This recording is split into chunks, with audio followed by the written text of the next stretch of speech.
2023 wasn't a good year for the Carolina Panthers, but I'm trying to make 2024 a better one for myself. Get started on your resolutions with Factor so you're ready for the new year. Factor's ready-to-eat meal delivery takes the stress out of meal planning and sets you up for success in the new year. Skip the grocery stores, prep work, and cooking fatigue. Instead, get chef-crafted, dietitian-approved meals delivered right to your door. With over 35 meals to choose from per week, including keto options, calorie smart, vegan plus veggie, and more, plus over 55 weekly add-ons, you'll have a ton of nutritious and flavorful options to kickstart your resolutions. Skip that overpriced takeout trap. Factor is cheaper and way more delicious than takeout. Get chef-crafted, restaurant-quality meals delivered right to your door, and they're ready to heat and eat in just 2 minutes, which means more time for you. Head to factormeals.com/C350 and use the promo code C350 to get 50% off. That's code C350 at factormeals.com/C350 to get 50% off. In a world where Carolina Panthers fans have an insatiable thirst for Panthers news and opinions, only one podcast roars ferociously. It's the C3 Panthers Podcast. Yo, what's the deal, Panther fans? Tony Dunn, a.k.a. The Professor. It's the C3 Panthers Podcast, brought to you by CarolinaCatChronicles.com. Every Tuesday night, we're chopping up the latest Panthers news and opinion. We're even 30 seconds early. We showed you our faces, but you couldn't hear our embraces just yet. But it's 9 on the dot now, and we're here to talk about the Carolina Panthers. I'm here with my homeboys. Cody Lashney in the house. How you doing? Tony Dunn. As always, man, the football gods smile upon us. There's news that has been broken today regarding Cam Newton. There's a lot to talk about. It feels like Panther fans finally have something to be hopeful for about the prospects of Cam Newton returning in 2020. It's still up in the air, though. Nothing is certain. We have this combine coming up. I want to drop something real quick and let everyone know that if you go to my Twitter page, I pinned it on top of my Twitter profile. I just released my top 50 prospects of the 2020 NFL draft. These are players I've looked at extensively. I love to talk about. And these are some players that you guys will be able to put in your own mock drafts on drafttech.com and on Draft Network, rather, and Fanspeak. So I love it. As always, the chat room is lit. Brad Dugan, Nick Montiero, Joey X. Clavel, Tin Tizzy, Underground West. The whole crew is here, Tony Dunn. There's nothing to it but to do it, brother. Let's roll. This is that awkward moment in the show where Cody fears that he could not be heard after he lets loose a great intro, but you were heard tonight. You were heard. Thank God. CK, is that you in the intro music? Oh, yeah. Give us a little sample of that sort of that bubbly voice. In a world where CK was right all along about Cam Newton, when he brought up that not a single article had per source, they all said, it's my belief. They were all opinion pieces, and I'm telling you what, boys, I cannot understand how people cannot think that the Panthers don't watch this podcast. It's every week now. It's an every week occurrence. We said you need to come out like right now with Ian Rappaport. You know, literally last week, I voiced frustrations with reports that I believe this. It's my opinion that this is going to happen. All signs point to this, but not a single person said anything about anybody in the actual Panthers organization that said Cam Newton is gone until today. And I said it's a simple statement that you have to put out there to make people believe you. And number one is you have to say per source. And I'm so happy to say we got that news. So I'm ready to get this thing started so I can go on my Told You So tour. Yeah, enough of the with people of knowledge of the organization nonsense. But yeah, we got some Cam Newton stuff to talk about. Some combine stuff coming up. Greg, the stat daddy's in the house. How you doing, my friend? I'm doing great, man. I am ready to talk about the stuff we've been talking about all day long. I have some stuff to say about it. And while I very, very much appreciate the optimism, and I am optimistic about the way the day is too, I'm going to talk a little psychology in a little while. And I want to look and listen to what is being said and not just at what we like is being said. Because there's a lot of stuff that's hidden in what was being said that is a possibility that I want to dive into. Don't you piss in my Cheerios, Greg. He just done did It it. wouldn't be a show if we didn't oppose some kind of use. So basically, what you're saying is we're all going to lay down on the Bat Daddy's couch and do a deep a deep lesson here on some key words of phrase. It won't be a lesson, just my opinion. Let's put it that way. I'm not by any means saying so. Let's put it that way. Just what I see. But that. I'm a cynic. I'm a very cynical person, so I look at things very differently a lot of times. So just keep that in mind when you hear what I say. But I'm sure you probably picked up on that by now. We're ready for it. Yeah.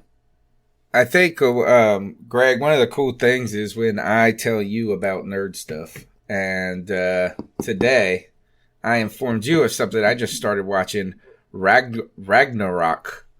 Yeah. This Netflix series, and it is a Norwegian film, show, and it's really good. And it's about more about the mythology of Thor and Ragnarok and all of this stuff. It's pretty interesting. So I was like, man, I always get worried sending nerd people stuff. Sorry, not that you are a nerd. I'm sure you embrace it. Okay. Hey, we don't care too. Nerds rule the world, man. You're living in our world, dude. But you don't want to step into somebody's lane and be like, hey, check out this show. And they're like, well, yeah, I watched it 2 years ago or whatever. But so, Tony, No, honestly, you showed me that earlier and I knew nothing about it. And I sent it to everybody that's on my regular podcast, the other podcast I do, and they knew nothing about it. They'd heard about it. One of them heard about it. And I sent it to a bunch of the people I know that are kind of in my little clique of, geeks and nerds, and they knew nothing about it. So is it a new show? So guess who the Captain Nerd is then? I can't hear you. I'm the Captain Nerd. Yeah. And if he can't hear me, We lost Greg. I think that might have been on his end. Tony, I will say this: one of the beautiful things about nerd culture is that it's accepting of everyone, man. You find your niche, you jump in that lane, and you run with it, man. We accept all comers, so you might as well jump on board. I love how I call you guys a nerd when I'm a history teacher, and I really, right? I'm a book nerd too. So anyway, all right, let's get into the show.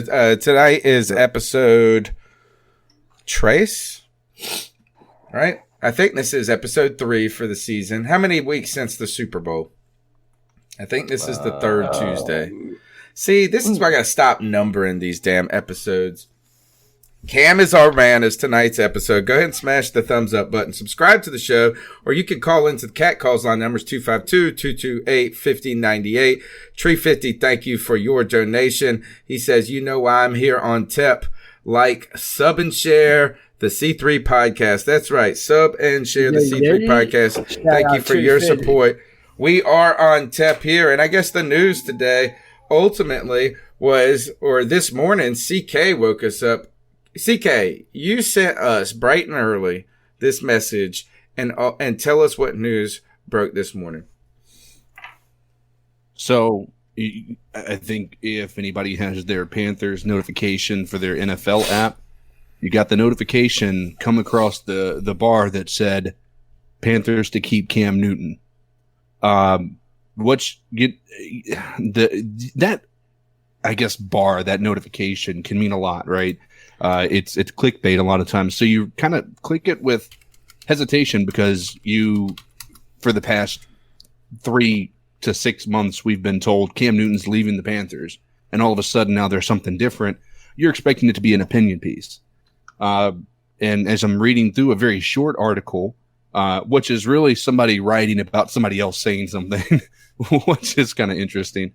Ian Rappaport had stated that per sources that know of the situation, what she hasn't done yet with regard to Cam, said Cam Newton is going to stay a Panther this year, not just to, and this is where the first thing that Greg and everybody had a feeling about. They said, well, what if this is just trying to inflate his value from a trade value standpoint? Because we've been talking about how they've done a really crap job of making it actually something people want, because you haven't shown that this is something that's a valuable piece to your organization. Because if it's valuable, guess what? It's going to cost a lot more. If it's not valuable, nobody's going to offer you anything. So we thought, hey, maybe it's to inflate value, except for the fact that the statement that comes along with it is he's quite a few months away from being fully healthy and ready to go, game ready. And that's going to complicate the idea of trading him specifically before the draft. So you kind of get this feeling like, per the article, it's we don't have any other option. We've got to keep Cam. But at the same time, that makes you believe that we are actually keeping Cam, because why would they say that information along with it if it's to inflate draft value trade value? Because that's clearly not what's happened. So a lot of juicy tidbits to this, a lot of opinions to it. I know, we've had this chat going on all day about what this could mean and how this is going to affect the organization and the draft. But it's definitely a news in a positive way that we haven't seen in a good little while, at least since the Joe Brady hire. Cody, your thoughts on the news today? I'm basically, I kind of heard this, and that initial rush of excitement kind of hit me like everyone else. We've finally gotten more confirmation than we'd ever had that, they're going to be rolling forward with Cam Newton this year as the quarterback. I do think it's under less than great circumstances, because what CK said absolutely does matter. If they're getting medical reports that they don't think Cam Newton is going to be anywhere near ready for football for another few months, even though he's currently on track with his current injury timetable.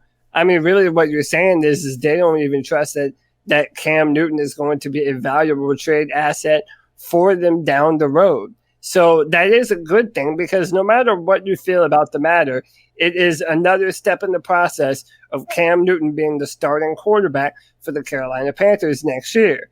Now, the question that raises to me is that you're also hearing these rumors at the Combine that the Panthers are very interested in the quarterback position. They are doing their due diligence on quarterbacks. They're meeting with Herbert and Burrow and Tua Tagovailoa and all these people, which, by the way, as they should be doing. Every team needs to do their due diligence, especially at the Combine. But my question is right now, as bad of a move as this would be to me, I'm wondering if the Panthers are thinking, well, we know we have Cam Newton for another year. Let him play out the year. But if you do let Justin Herbert, or if you do let Tua Tagovailoa, and they happen to fall on your lap, do you take them and let them sit for a year behind Cam Newton, and then as soon as the year is over, let Cam Newton see what some other team is going to be willing to pay for him? I know that's a lot to kind of grasp at one time, but I do think that's a brand new dynamic to this whole situation that none of us have talked about yet or even thought about happening. That Cam Newton could be the starter next year, but it's also possible we might draft a quarterback as well. Yeah. CK sent this morning, and I'm not going to lie, man, I was happy. I am. I'm not going to say was. I am. I want to establish the foundation of my argument here. I am happy if Carolina decides to stick with Cam Newton and run with that. That is what I want, okay? And like I was saying earlier, I feel like I like to look at it as I would rather hope for the best but prepare for the worst.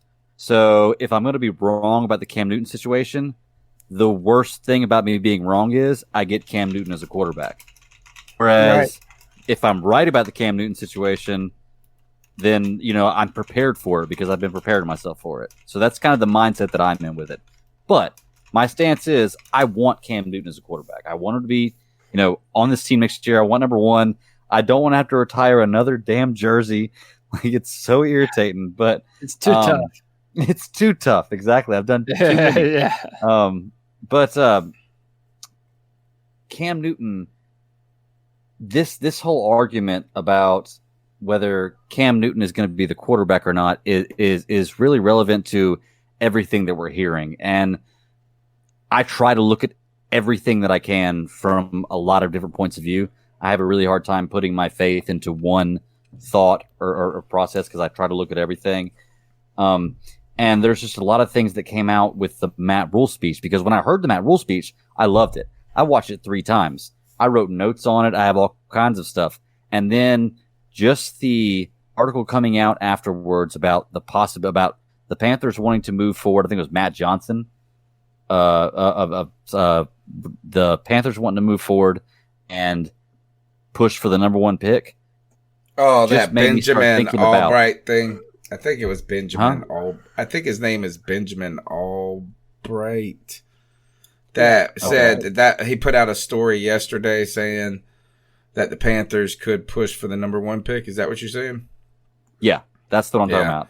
And that just makes me want to go back and reevaluate everything. And when I go back and reevaluate the Matt Rule stuff, there are some things that, standing back from a point of view of not listening to what he's saying, that I like hearing, there are certain things in there that he says a couple of times, and the way he says it and the number of times he says it does mean something, at least could mean something. So we'll talk about that when we get to Matt Rule, but good. So this is the first time we've heard Matt Rule take the mic really since his initial run, victory lap after getting the job.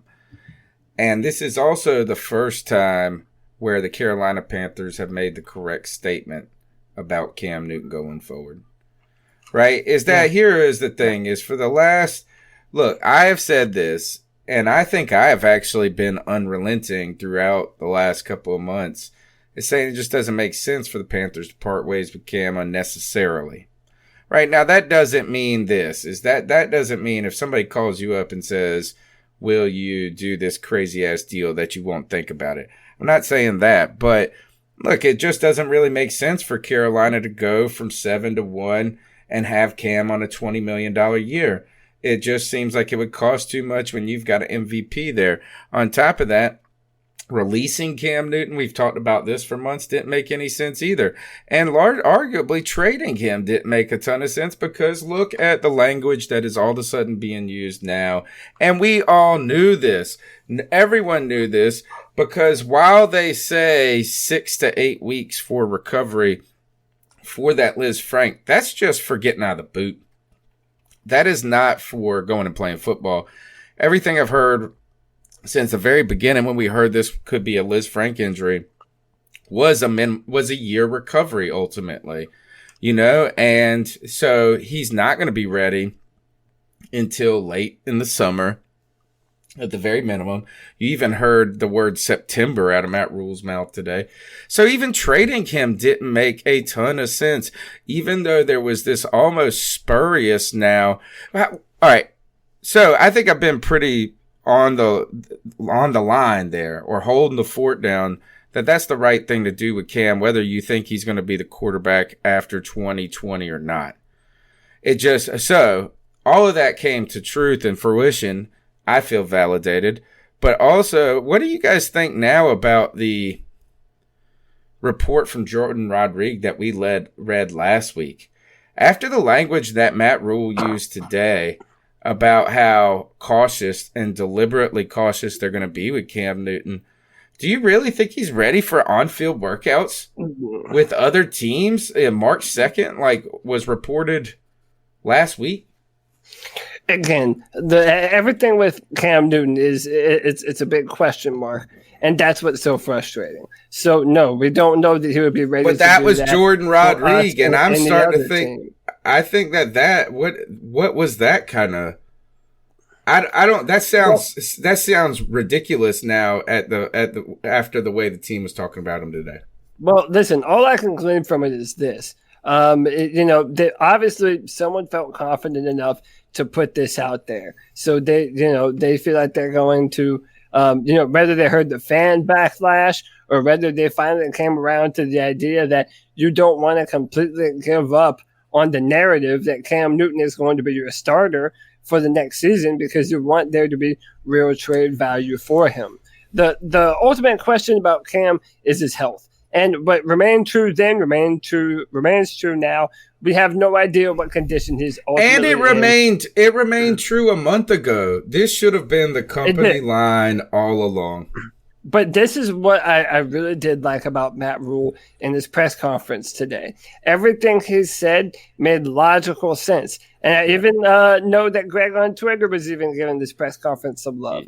He actually said things that mattered. He said, no matter what Cam Newton's health is, from going from non-football mode to football mode, that's an entirely different lifestyle. So we have to make sure that since Cam Newton hasn't played football in 2 years, there has to be a process of getting him back into the program and thinking about football and adapting him into the system that they intend to implement here.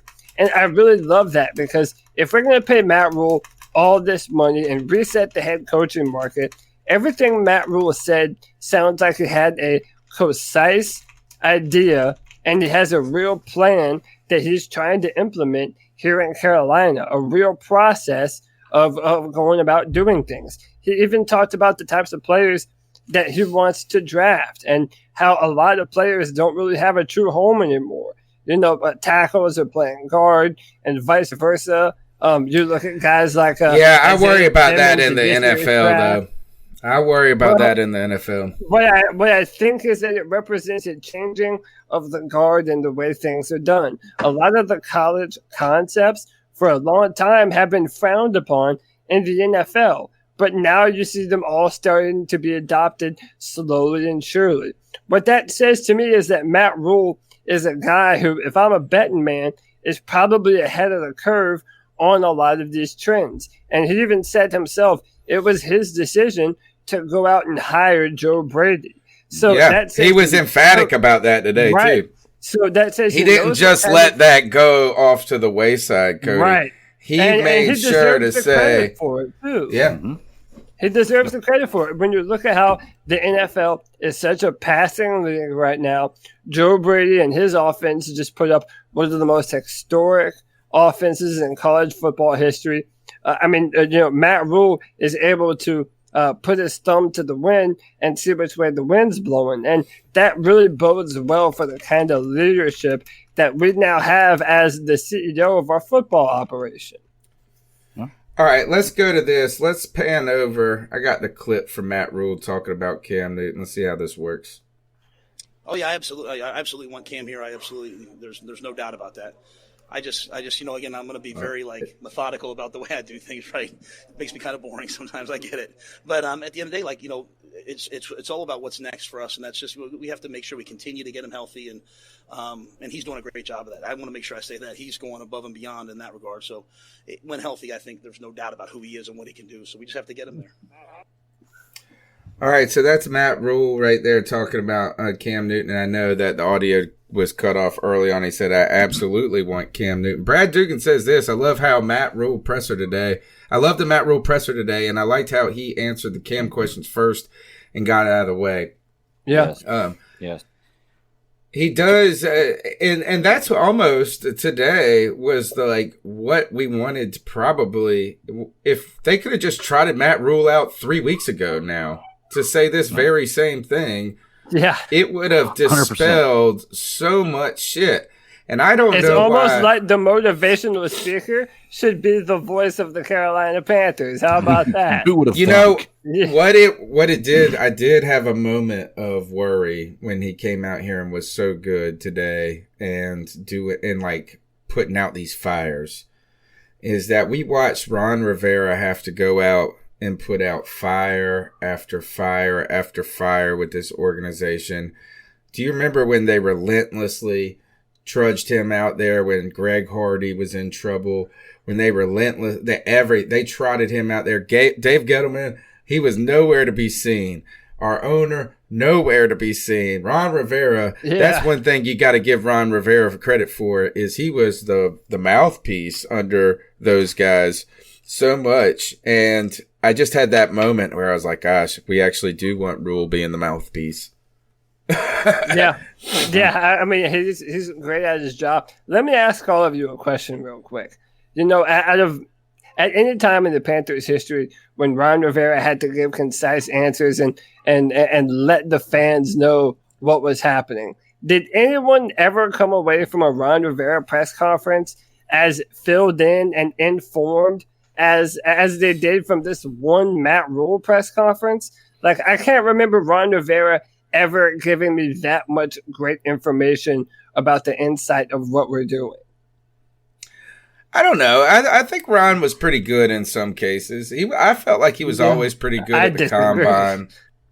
I think he was better almost early on. I do think when it comes to Ron Rivera that it was a little trust in us rather than what that means. And you said something earlier, Cody, that you really felt like there was a vision and a plan. And I just felt like Ron Rivera was like, if you hit them hard, you play hard, you're going to win football games. Yeah. I liked the candid nature of it when he would say things like, listen, I know I say the process a lot, and I seem like I'm a little boring when I say those things, and it may seem cliche. The fact that you recognize those things publicly, I think, is a change of pace already. That's the opposite of cliche. Instead of saying missed opportunities for 7 years until you make a T-shirt. There it is. Yeah. What? Can I address They canceled what? Can you hear me? Oh, God. Oh, my God. Can you hear me? We can, Greg. It was just more interesting what was going over on Tony's side. Sorry. Okay, I want to address this Matt Rule thing because, as everybody knows, I wasn't impressed with his first interview because, like they admitted, he wasn't saying anything, which is exactly what I said. He wasn't saying anything, okay? He did say a lot of things in this interview I loved. You're absolutely right, Tony. This is what they should have been saying about Cam Newton from the beginning. It would have changed everything. It would have completely made the image of Cam Newton and what we're doing to Cam Newton different around the league, okay? There are great things about this press conference that he said, and I wrote a lot of it down, man. Like I said, I went through and listened to it a couple of times and wrote a lot of it down. And I want to emphasize that he said when he got signed, he addressed Cam Newton first. He was excited to work with and get to know Cam Newton. He really wants to get Cam Newton on the team. He wants to coach Cam.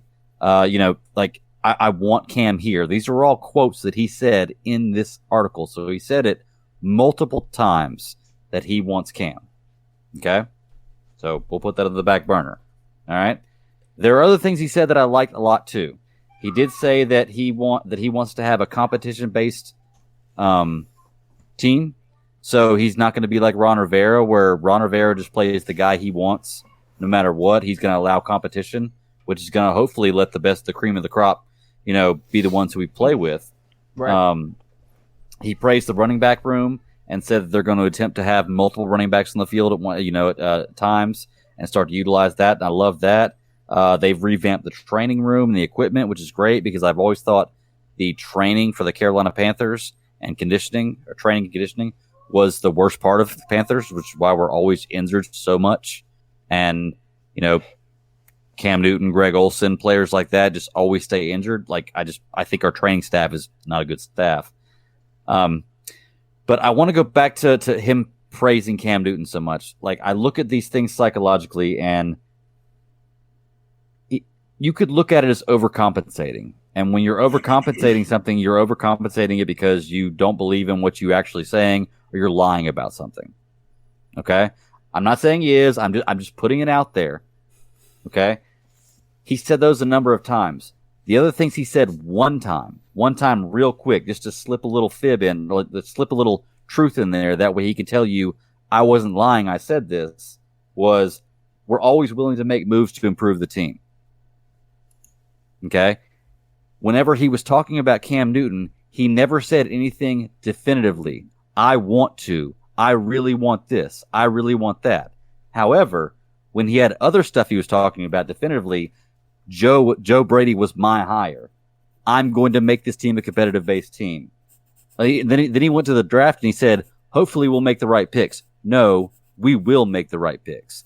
So he will make a definitive answer, but he didn't say anything definitive about Cam Newton. It was all, I don't think you can, I want this, I want that. Yeah, I mean, I just don't think you can. Is that like you haven't had any of the workouts, you haven't had OTAs, you haven't had.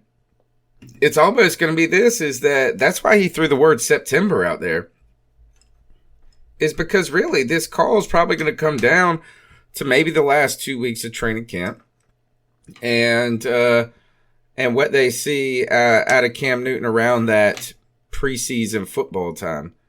Not that they're going to probably play him in that, but what I mean is, a lot of those finalized decisions, I truly believe this, is that I don't think the Panthers are out of the running if an opportunity to get to presents itself. We don't know what they think about these other guys. But here, go ahead and comment on it. No, with that, you're talking about that it may come down to September or the second week of. Do they want to take that chance? Like, do they really if you have the 7th pick and the possibility of maybe moving up, you've got to keep that in your mind. Do they want to take that chance of it coming down to the second week of preseason and oh no, he's not ready, or oh no, this happens? Like, I don't think you have a choice. I mean, you can still make moves. You don't have to trade. I don't think me trading up is a good idea. I said this earlier that really, what this has gotten us ultimately is that we are one step closer to Cam Newton being the quarterback for the Panthers next year. As of right now, there is nothing set in stone. And listen, Jonathan Jones has already been saying this. Tony, I don't know if you have the clip or not, but there is still a lot of doubt, even amongst people in the media, as to whether or not Cam Newton will be the quarterback for the Panthers next year. Yeah, I don't think they said it was going to happen. What I will say is this. We have to take small victories when they come. And right now, we haven't gotten anything even close to this. And then Cam Newton puts out an Instagram video. Shout out to Brad Dugan. He shared it with me on Twitter. Basically Cam saying he just wants a little bit of commitment. He just wants someone to show him some love. And he's, by the way, he's in his gym training, trying to get his body in peak condition, even while he's healing at the same time. Listen, I think right now, to even think that they could say anything that could assure us one way or the other is kind of juvenile. We're really not going to know anything definitive for a lot of months left to come. What I do think, though, is that we are one step closer to the dream come true of seeing Cam Newton and Christian McCaffrey in the Joe Brady offense and what that would mean for us. For a full season with a healthy Cam, running with a third-year DJ Moore, a fourth-year Curtis Samuel, with hopefully an Ian Thomas that's going to take a step up in this offense, and with a completely revamped offensive line. I'm just saying there's a lot of things to look forward to when you think about it like that. Go ahead. And I wanted to mention one more thing before we move off of this topic, because so two things real quick actually. So if we do move forward with Cam Newton, even though I floated this possibility out there, it would be such a mistake with as many holes as we have on the roster to draft a quarterback in the top 10 if you are indeed going to go forward with Cam Newton next year when there are so many holes on the football team, and you can get a dynamic player like Isaiah Simmons or Jeffrey Okudah or a franchise left tackle in Andrew Thomas or Tristan Wirfs. Either one of those guys would be an incredible addition to the football team right now. Another thing that I think these past few shows have been a little bit somber because there's been so much either someone's retiring or moving to a different football team, or we don't know who's going to be the quarterback next year. Listen, one of the things that I do want all Panther fans to be hopeful about is, I'm the draft nerd on this show. For all the holes that we have on our on our team right now, there could not be a better draft to fill those holes than coming up here in April, man. There are so many wide receivers. Listen, I'm going to go on record right now and say that this is going to rival that 2011 class. I truly do think we have an all-timer of a draft class coming this year, and there is no reason for the Panthers not to come away with at least 4 starters this year. There is no reason for them not to do that. Here's my thing. If our goal is to keep Cam Newton, and to your point, Cody, if we draft a quarterback in the top 10, Cam Newton demands a trade. There is no, because what you're doing is you're setting him up to fail. Honestly, that's what you're doing. You're either setting him up to fail or to get hurt, because you are not trying to do something to show that you're putting no confidence in his ability to be the quarterback of your future. Did you say that? I mean, like the Chiefs did it with Alex Smith, Green Bay did it different. Is that I don't think it's I'm talking about if a great situation winds up and you think that this is 1 year and done in Carolina for Cam, let him go play for his money. He can't but be so upset. He's just got to go and ball out. And if he throws 40 touchdowns, he's going to get paid like a motherfucker and then egg on our face. You're right about that, but it's different with Kansas City. Cam Newton's been our franchise quarterback, the face of our franchise for 9 years. Alex Smith played for Kansas City for what, 2 years?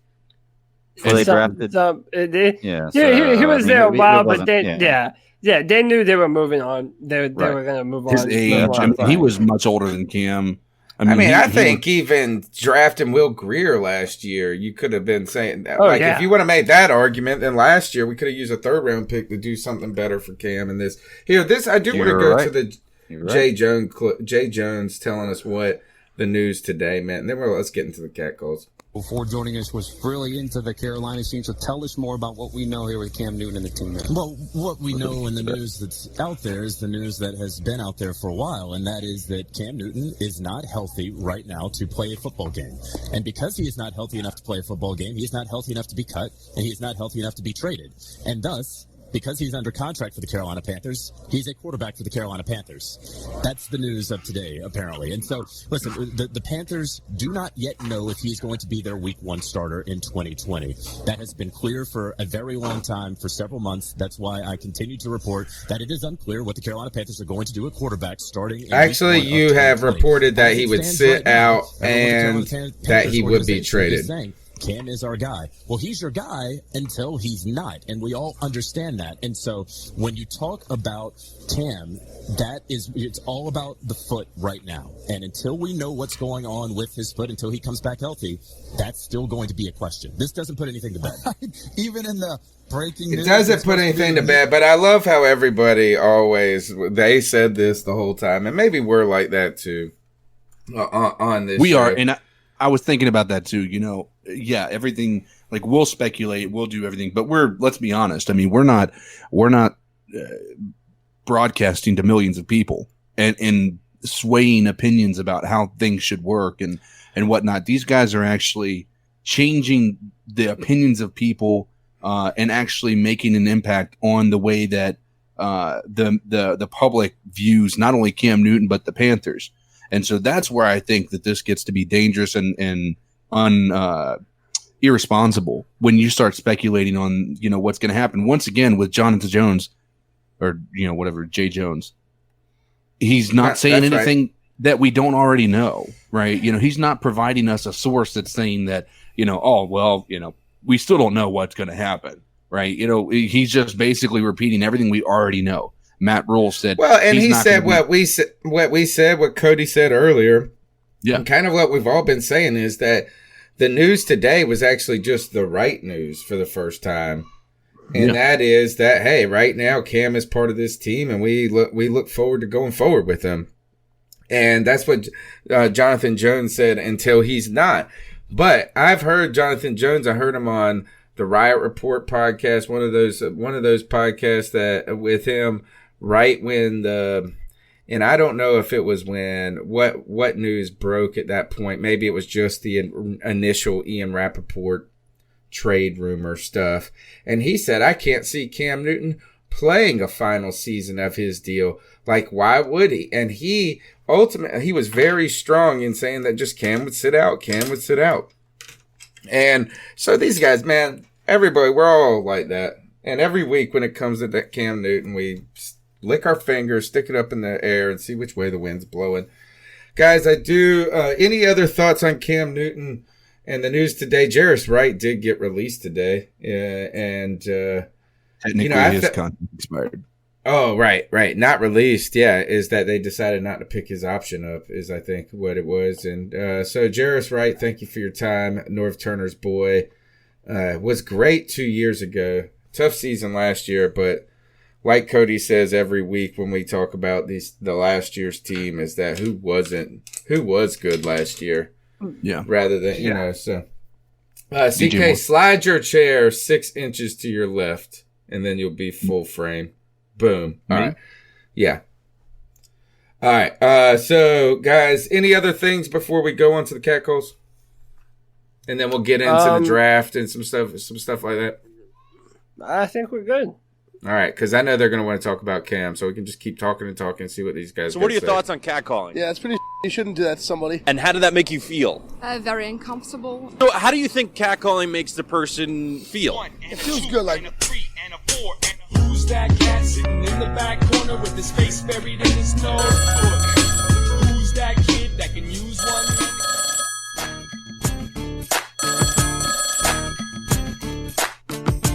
Hi guys, Rich in London.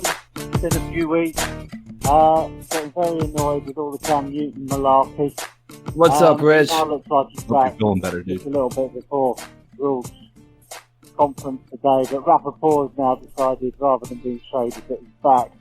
Cam's Instagram is that Cam's pissed. I hope he's back. Anyway, craziness. Concern that the college coaching staff, I think Cody will know, whether they know what good players are come the draft. I think they're oh God, I can't remember his name now. I want to say James Dean or something, Cody. The interior defensive guy from Baylor will probably be the acid test of the draft. If he goes any harder than like the 5th round, they're just picking guys they know. But it's worrying whether they think that they're just going to be able to pick, oh, he's quite good and we know him. So no, we'll see what they do in the draft. But anyway, love the combine and stuff. God knows what they're going to do with Bradbury. Said to Tony earlier on, I think Chepper might well be waiting for the CBA. As a businessman, why would you sign a whole load of contracts when it looks like the CBA is literally going to get done any moment? I know we're desperate, especially for like Moton and Curtis Samuel, but why would you do like a 4-year deal and then find out that you've either horrendously under or overpaid them? So that might well be why nothing's happened and why it's all been very quiet. So no, giving them the benefit of the doubt, but they're making me very, very twitchy as a fan. Anyway, love the podcast, guys. As usual, and Cody, look forward to catching you soon. Take care, guys. All right, thanks for the call, Rich. That's Rich in London. Let's go through point by point. Obviously, we've flogged the Cam horse. Let's go into this, as I think what Rich was asking is, will Rule be able to establish himself as more than just a college recruiter and coach, but as someone who can identify talent that will sustain in the NFL without relying too much on his, background as a college coach. Cody, you're watching the draft. You're watching Matt Rule and the discussion. How do you feel about it so far as these guys go into their first draft in the NFL? Well, so as we've talked about here on this show before, Matt Rule, just about everywhere he's been, it doesn't matter if it's Temple or Baylor, he likes athletic specimens to play different positions. And he said that before. And when he was at Baylor and he wasn't able to get all the big name recruits, he liked looking for guys that fit a certain athletic profile and then trusted the staff to coach them up. And this really, it tickles my fancy a lot because there are certain position groups and certain players in this year's draft that I think are being undervalued because they're not necessarily at the right position in college. And it makes me more, it settles me down more that Matt Rule is going to be able to implement those same kinds of things here. And when the Carolina Panthers draft these superior athletes, we're going to be able to coach them up and put them in positions to help them be successful. And I think that's so incredibly important, man. And you already have heard Matt Rule talk about competition, and he wants everything to be just that, a competition. Well, how many times have we had the discussion where Ron Rivera wouldn't play the younger, better player because we knew he was going to go with the old, grizzled veteran? And in my mind, that's a seniority rules type of deal. And Matt Rule is already telling you that isn't going to be the case here in Carolina. When we draft players, they expect to for these dudes to come in and compete for a starting role right away. And that makes me more hopeful about Marty Herney still being here, because even though I'm not the biggest fan of Marty, I really do feel like right now Matt Rule is the one steering the ship right now, and he's the one calling all the final shots. So if he determines he wants a player like Isaiah Simmons on his defense to replace Luke, then I don't really see David Tepper or Marty Herney telling him no. So I really do feel right now that we have a leader with the Carolina Panthers, and that's something we haven't had for a while. CK, how much do you think Matt Rule is going to rely on Marty Herney in this first draft process? Because the one concern I do have about, or it's not one concern, I think one of the uncertain areas with a college coach coming to the NFL ranks is the difference between having employees and guys that contracts and, you know, just all the other things that come with a professional athlete versus going into a kid's high school living room and just trying to find the biggest, fastest kid that will buy your message. You appeal to the parent. You know, it's a different process. And what I would be I'd be interested to see is, like, is he overly just to the athletic traits? Because there was, I mean, if you think of what Al Davis was notorious with the Oakland Raiders for just being like, give us the most athletic, fast dude you got, and we'll figure out how to use him. And that's why Mike Minter went in like the second round. Not Mike Minter, Mike Mitchell. You know, so, I mean, this is going to be a learning curve, and I do think it's going to be important to see Herney in this process. Do you think he leans on him, CK?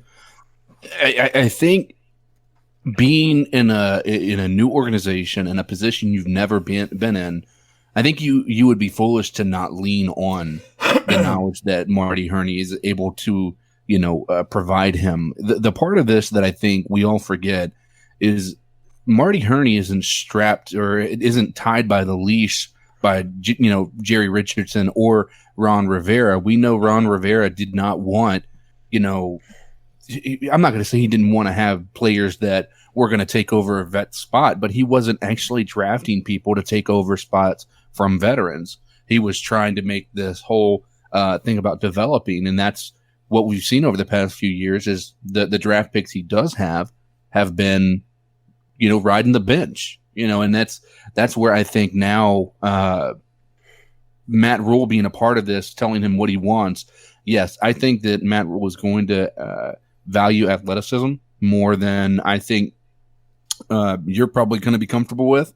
But I do think that that Matt Rule has an idea of what he wants this team to be, and I like the fact that he said that they sat down, they talked about their processes, and he talked about what he wanted. He even went, I just love the detail he provided in that presser, saying like, listen, we're talking about, we want this guy who's able to fit into this scheme with this technique. I mean, they seem to have an exact idea of what they want. And that's why I'm really confident in this draft. And I think it'll give us a lot of insight about what scheme they plan on running, because as of right now, it's a lot of, he said, I'm not allowed to talk about it like it's Tepper's rule, but we know it's Matt Rule who's actually coming up with these rules. No pun intended. Marty Herney's a big part of it. I think you cannot leave knowledge on the table, especially with the experience he has in this league. All right. Next point to the call was the CBA and how Tepper is going to be cautious entering contracts prior to knowing what the lay of the land is. I wonder how the contracts will get less friendly in this CBA. So is there any impetus to go ahead and do some things when it's more friendly to the organization? I don't know if there's a difference in that or anything. You got to know that the league, though, the last time the league went through something where they faced a potential lockout, which I don't know if we're going to get that far in this case. It certainly seems like people just want to keep the money till churning. That there was a real slowdown in the deals they were doing in the year before the CBA ran out, particularly in Carolina. I don't know how it went across the league at the time. Guys, are there any contracts that are going to be a must to do before this CBA gets finalized? I don't know. Again, it's just so hard to know what who the Panthers intend to go forward with and who they don't.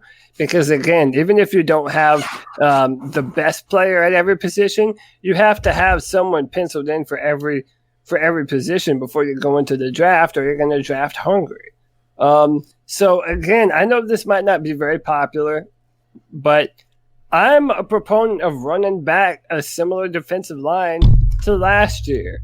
Dontari Poe, K'Wan Short are already on the books. I don't think Gerald McCoy would be too expensive to re-sign for another short-term contract. I think if we can add some reasonable depth behind them, I don't necessarily know outside of that who else is a must keep. One of the things I said is that this year's cornerback class is one of the deepest that I personally have ever scouted.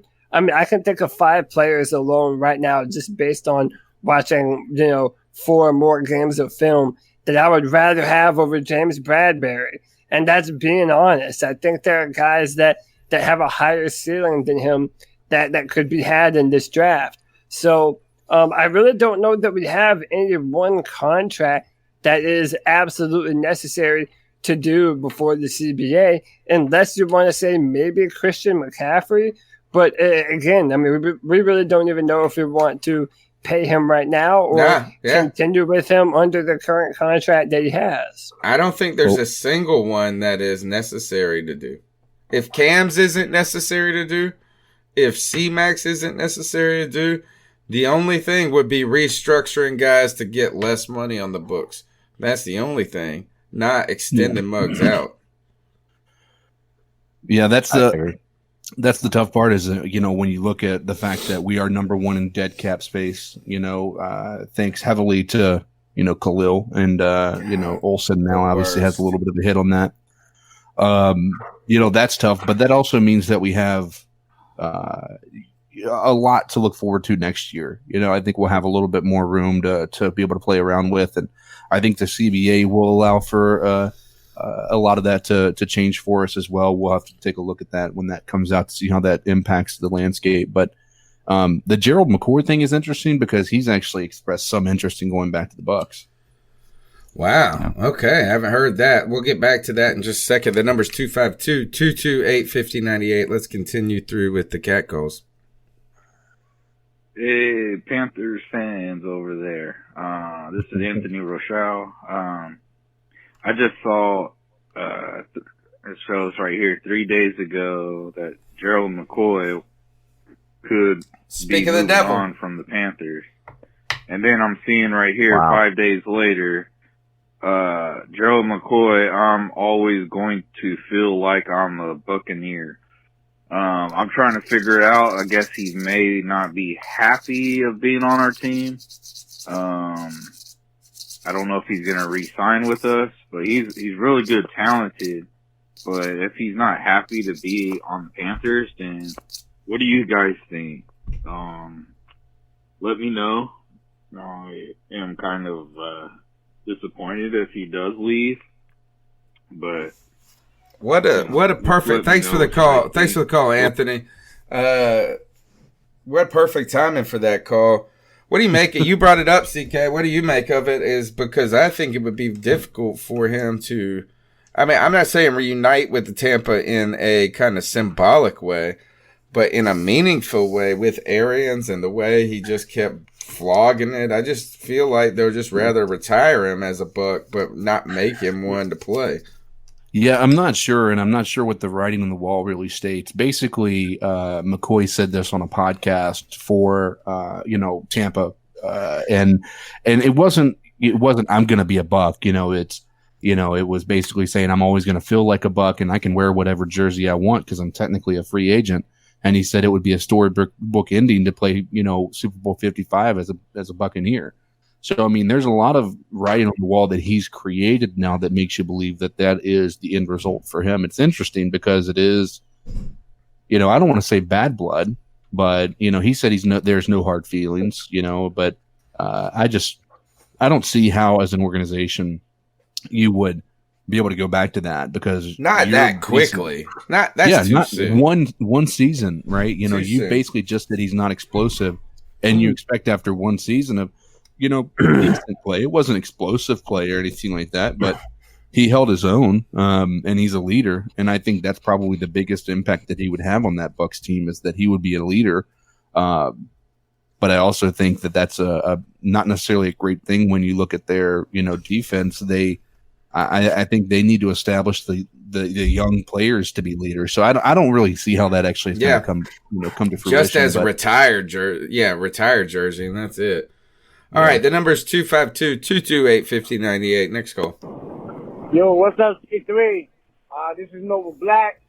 The best. Nova Black. What's up, man? Cody? What's up, CK?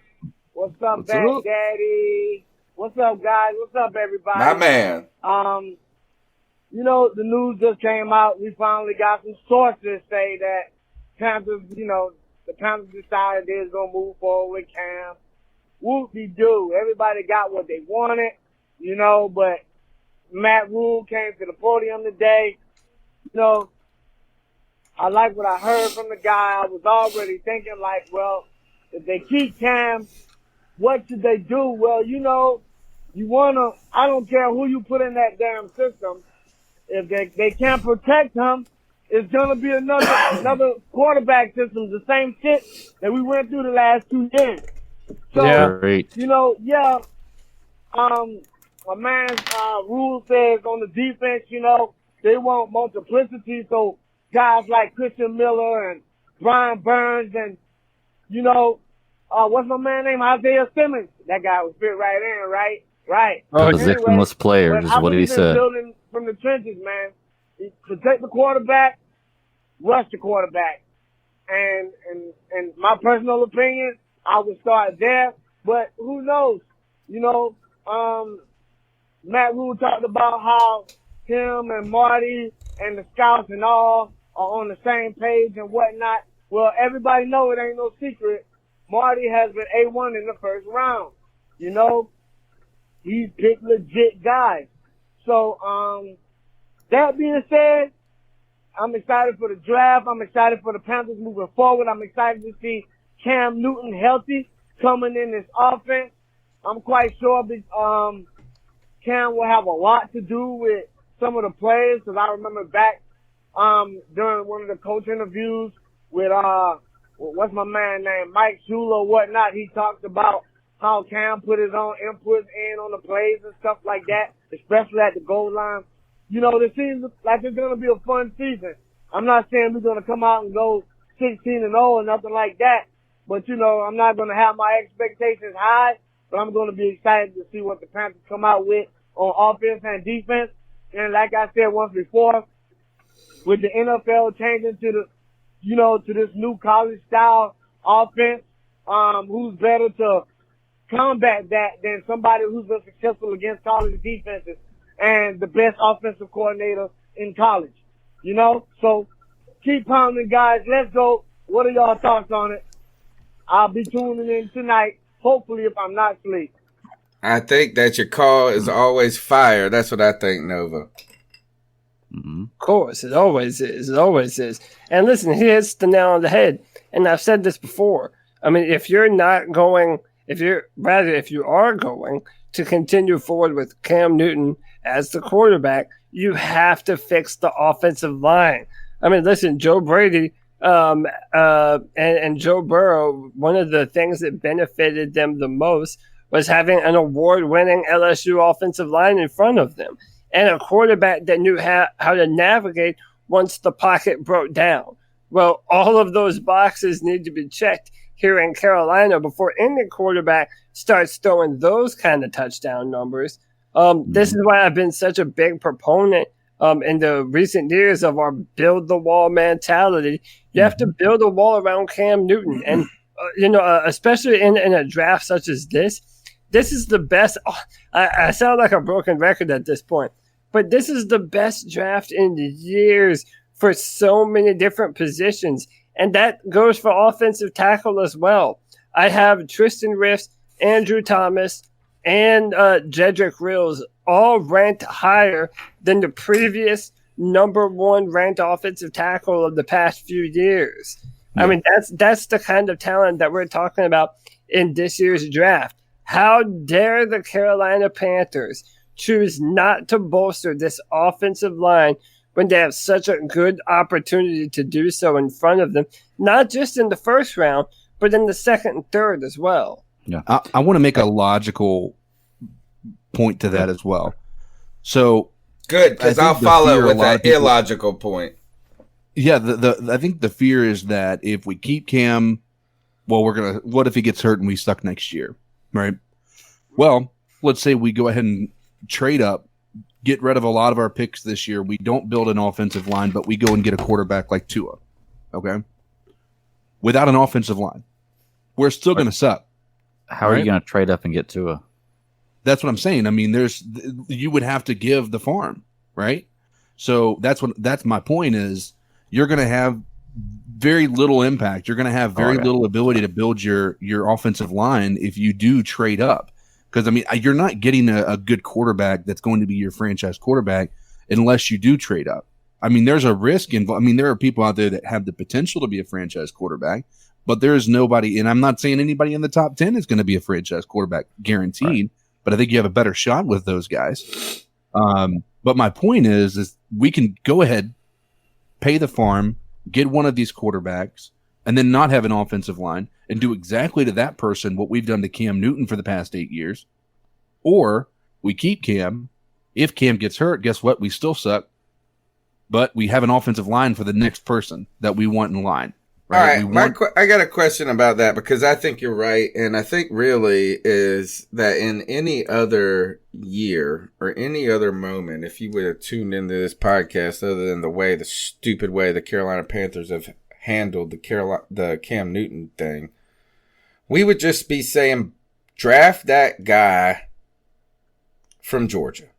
That's it. Number 7.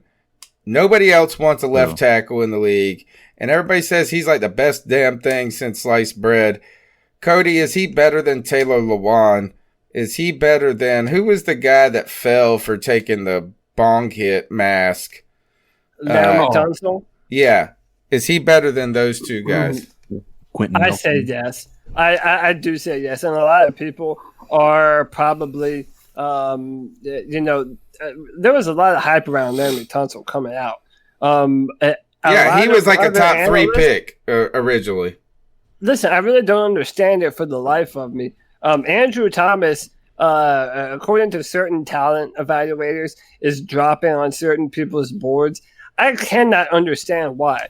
The dude was in the SEC, and he was a pass protector against SEC competition at the highest level and did it for 3 years in a row. 1 year at right tackle and 2 at left tackle. I mean, he went head-to-head with Clavon Chason, who's a first-round edge prospect out of LSU. And, I mean, Andrew Thomas pretty much had his way with him. His anchor strength is incredible. His kick sets are fast and fluid. And he's 6'5", 320 pounds. I mean, there isn't anything that he doesn't do well. Andrew Thomas is my personal OT number 1 in this year's class.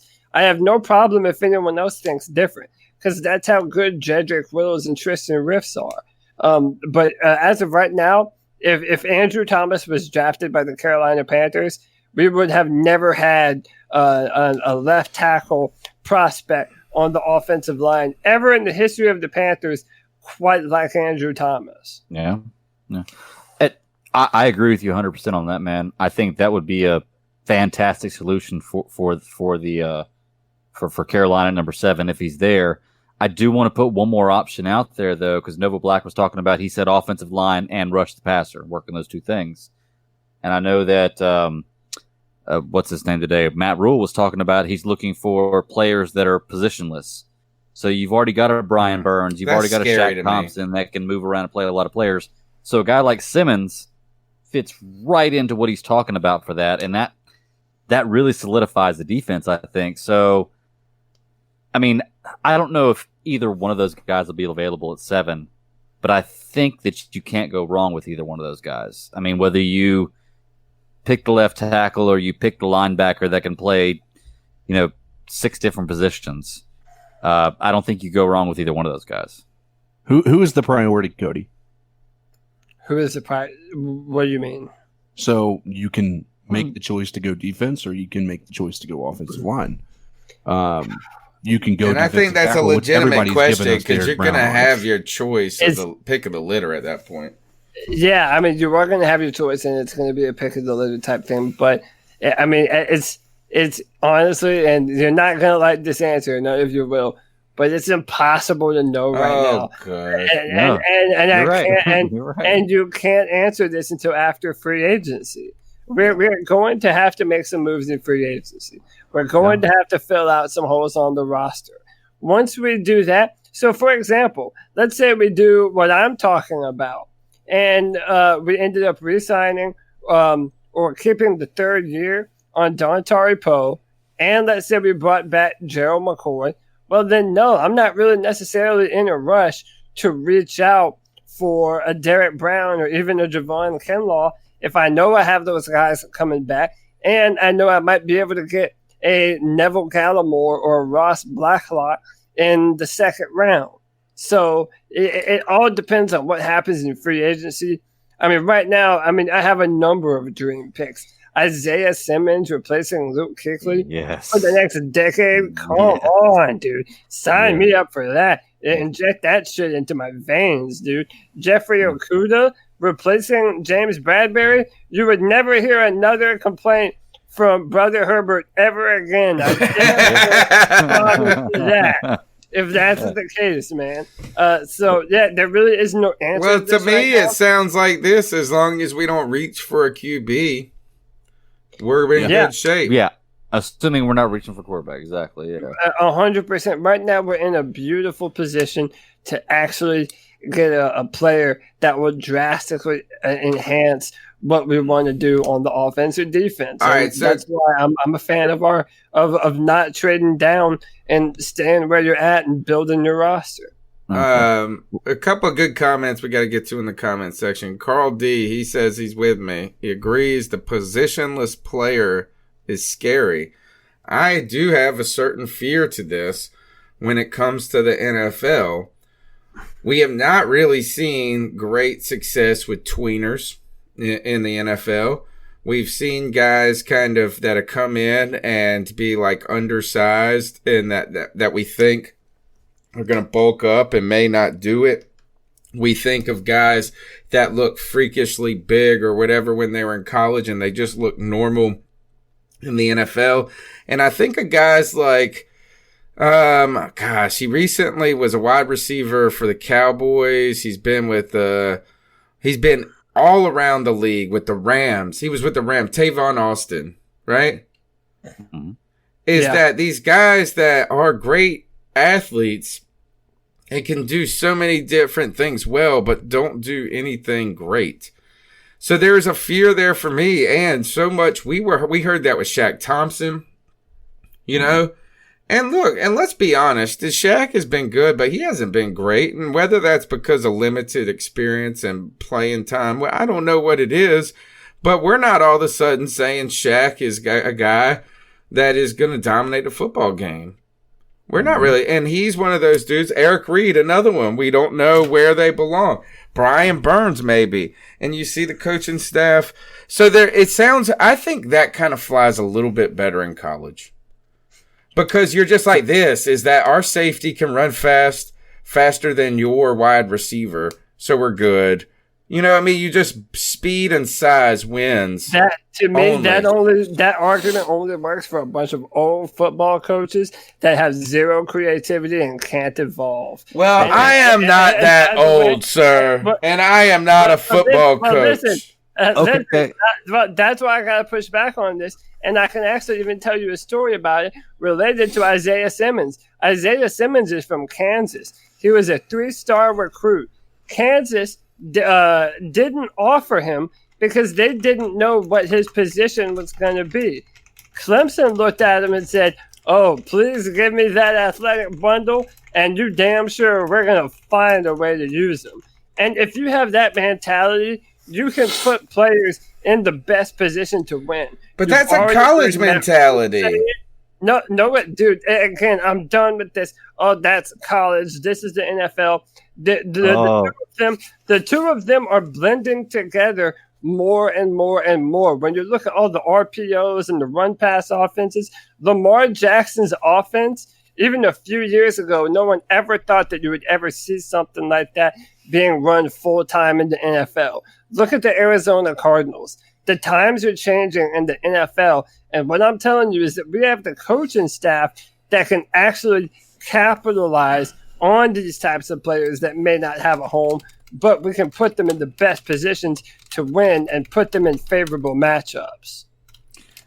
Don't just say, look at the Cardinals, and all of a sudden, like, I'm going to just jump and be like, you were so right. With Kyler Murray was the offensive player. 5 wins. The Cardinals finished this year. 5-10.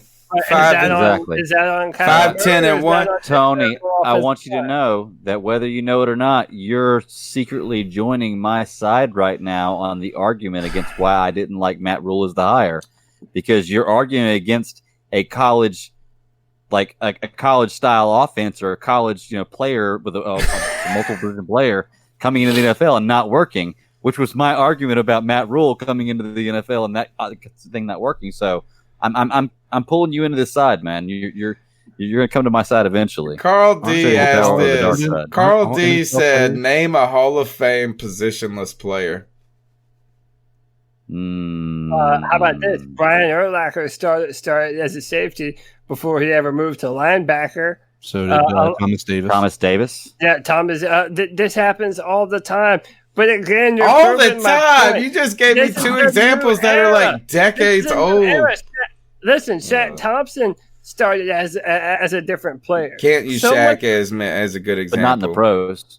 But he's played linebacker solely. What I'm just saying is this: I'm going to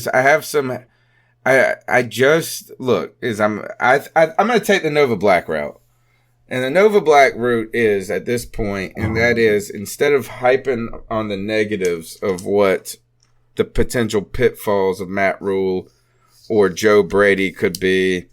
You cite lack of experience, you cite that kind of college mindset, you cite maybe being in over your head, whatever it may be, is we can focus on the positives too. And that goes to your argument, Cody, is that those things, aren't necessarily always weaknesses, but there's going to be some assets that this staff brings to it. I just think there are some nuances to the NFL game that, and I'm not saying the old hats got the answer to it. It's just different. But can I speak to the other side of that coin, though? It's not necessarily saying that a player doesn't have a home. It's saying that a player has the ability to play multiple positions and you feel comfortable with them doing so. So, for example, every year there's always a tackle prospect that they say, oh, well, it'll be best if they kick him inside the guard. They're doing that with Tristan Rifts out of Iowa, which I'm of the mindset that an offensive tackle and what they have to do is so much more difficult than playing guard. If you can find a guy that can play tackle, you need to let him prove that he can't do it there first. And I think that's kind of my point, is that if you're drafting a player, he might be able to fill a number of different needs on any different down. So one example of this, I would have no problem putting Isaiah Simmons on Julio Jones or Mike Evans. I would have absolutely no problem doing that because he can run with them and he can flip his hips and he's long and can go up and bat down the football. And I mean, that's what I'm talking about. If you're not able to utilize that kind of talent, there's something wrong with your coaching staff, not the player. Well, all right, so maybe talking a top 10 pick is not where we need to focus that on. Let's talk about the 5th and 6th round or the 3rd rounds that you're trying to make something. We'll just see. We'll see. There's a lot. Look, there's got a lot to be seen when it comes to this team and going forward, and I think Nova Black came back for seconds. Yo, to do this, Nova Black, I had to call back with one more thing. I just wanted to say, a lot of people sleeping on Shaq Thompson, it ain't no Biggie, oh my no gosh, surprise are we that just Luke believes predicting that stuff? Shaq can, take over this defense. Well, I want to say this, a lot of people underestimate that, besides Luke Kuechly, Thomas Davis really didn't rack up a lot of tackles and stuff like that. Like the last year he played beside Luke, he only racked up like 90 something. Then he left and went to the Chargers. I think he was suspended for 4 games though. 115 or something like that. So he was like somewhere between like 9, 11, and 12, and like the most tackles and all of that. And then look at Shaq, his first year playing beside Luke as a starter, he racked up like 111 tackles. That's still a lot of tackles. Imagine being the lead dog in that defense without Luke, and if the Panthers should, if it happens, if the football gods ingratiate us with Isaiah Simmons, imagine having Shaq Thompson back there, man, leading this new defense, man. I'm excited. Keep pounding. The question is if that we did get Isaiah Simmons and you put him beside Shaq, who should be middle linebacker? Because I kind of think Shaq, when he stepped in for Luke at middle linebacker, looked pretty good. Almost Maybe on Simmons' rookie year, I would let Shaq play the middle linebacker unless Isaiah Simmons just far out, just shows him up. Where does that athleticism reign better? Where does the athleticism show better, guys? Does it show at like the Luke position, or does I think you're looking for more of a field leader and a thinker rather than necessarily the best athlete for your middle linebacker. At least I would be. I want a field general for my little middle linebacker. He doesn't have to be my best football player on the defense, but I want him to be the smartest guy and control everything. And that's why I say Isaiah Simmons, he plays all those positions. And from what I've seen of him and Cody's talked about him, that sounds like that could be that guy. Yeah. And CK, you want to go first on this one? No, you go ahead, dude. So one of the things that I will say is that I do not believe the answer is on the roster right now. So whether it be through free agency, bringing in somebody to fill out this roster, or drafting a person, we're going to have to do one of the others. And another thing is that this draft is so deep at so many different positions. Here I go again saying the same old shit. Here are some other names that the Panthers should be in consideration for maybe a little bit later on down the road. Kenneth Murray, the inside linebacker out of Oklahoma. I mean, this guy, any other year that doesn't have Isaiah Simmons in it, this dude is easily linebacker number 1. I mean, the dude's 6'2", 240 pounds, long arms, fast, he's sideline to sideline. He can wrap you up, and he has good play recognition. So, I mean, that would be a perfect he might even be a first-round player. So, I mean, who knows if he's even going to be available to us. Patrick Queen out of LSU. There are players that we have to have our eye on, because right now, I mean, it has not dawned on us yet what losing Luke Kuechly has meant to this defense. And for a while, we're going to have some real bad growing pains as we figure out what life after Luke looks like on defense. Let me ask you fellas real quick. Let's just say the draft's right now. You're on the clock, and all 5 of these players are available. Just first thought, who do you pick? Brown, Kinlaw, Thomas, Simmons, Okudah? Probably Thomas. Just because it feels necessity, the type of player that you need to have, that we have to have, that we haven't had. I mean, even I'm willing to admit it might not be the sexiest pick, but I'd be damned if it isn't the most necessary, man.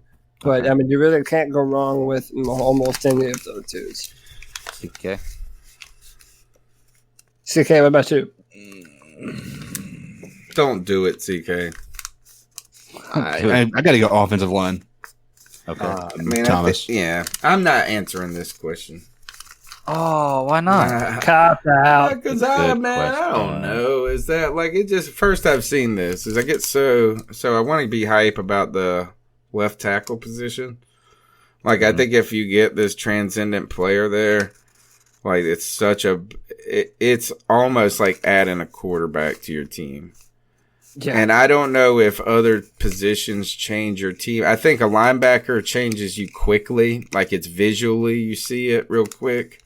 Like when you get a great linebacker like they have in Tampa, these guys that are coming out real early and they just automatically make your defense faster and visually more appealing. But man, but more effective too, right? Not just I mean it's good. Yeah, man, it's more effective. But I don't know if in the long term, if you get a guy who's resilient, plays a lot, and is just awesome at left tackle, it's almost equivalent of adding a damn quarterback. In my opinion, I do think a shutdown corner on a 5-year deal sounds pretty damn awesome too. Yes. And the scary thing for me is I bet you Isaiah Simmons has the least risk. I bet you the guy from Georgia has the highest payoff potentially. And I think Okudah could be the most dominant, just singular player out of the group. But I didn't get scared so much of what we've seen. I've seen since we've been doing this podcast since 2013. And covering the draft and the combine. Every year I hear people talk about left tackles like this. Every year. And all of them fucking stink. I cannot remember the last left tackle that you guys told me that was going to be dominant and was actually fucking dominant. The closest we have gotten is the dude from Atlanta like 4 or 5 years ago, and he ain't even but that good. And I don't even remember his name. That's how good he is. What players haven't lived up to the expectation? DJ Humphries, Laramie Tunsil. Tunsil's been pretty good. Dude, he's fucking stunk. He stunk this year for the Texans. He stunk. He did not stink. Yes, he did. Yes, he did. He was a penalty machine. I promise you, look up his stats. He stunk. I promise you. I watched the Texans more than I want to admit, and he was not good in those games, dude. Yeah, his stats stunk. You tell me. How about that? You tell me who the last left tackle that was drafted in the first round that has just been the downright beast mode in the top 15. Ryan Ramczyk for the Saints. Quentin Nelson, not a tackle, but Quentin Nelson for the Colts. Tackle. I want that left tackle. Yeah, left tackle. Yeah, that he is right. You got to be specific on that left tackle position because if you're going to break down the offensive line, that is the position. That you want that Name guy. Name one. Anybody. Right. I'm telling you, they are so hard to hit. They are so hard to hit. So hard to hit. And it could be career making to have a solid left tackle for a quarterback. But boy, when they hit, man, they hit in a way that's different from almost any other position. Rex Smith said Taylor. Time to stand. Tyron Smith, he was drafted number 9. That's a pretty damn good one. And who's he with? Taylor Lewan's been a pretty damn good one. Let's see Cowboys. Who else. There have been a few. When was he drafted? All right, so he was drafted. He was born in 1990, Tyron Smith. When did he go to the NFL? 2011. All right. So you gave me one that was 8 years ago. But I think something that you're pointing out is these offensive linemen. Now, that is one way it's true. Moving from college to the NFL, there is a lot of differences. So a lot of these players that look great in college, well, there's a bit more of a learning curve that comes with it now. Once they do finally get into the NFL, so that's where I think Okudah is probably and Simmons have a low risk to them. I would say so. Yeah, I mean, especially given the situation that we're in and now. And then when you get with those big boys too, is that like you get a guy that gets an injury? But also, Tony, I understand what you're saying, but it's just riskier. So you asked me who I would pick, and if I was feeling safe, it would be Okudah or Simmons. If it was feeling like I was trying to bet like the long-term Like I that's got fair. Square stock or PayPal stock, and I don't want it to just crush over the next 2 years.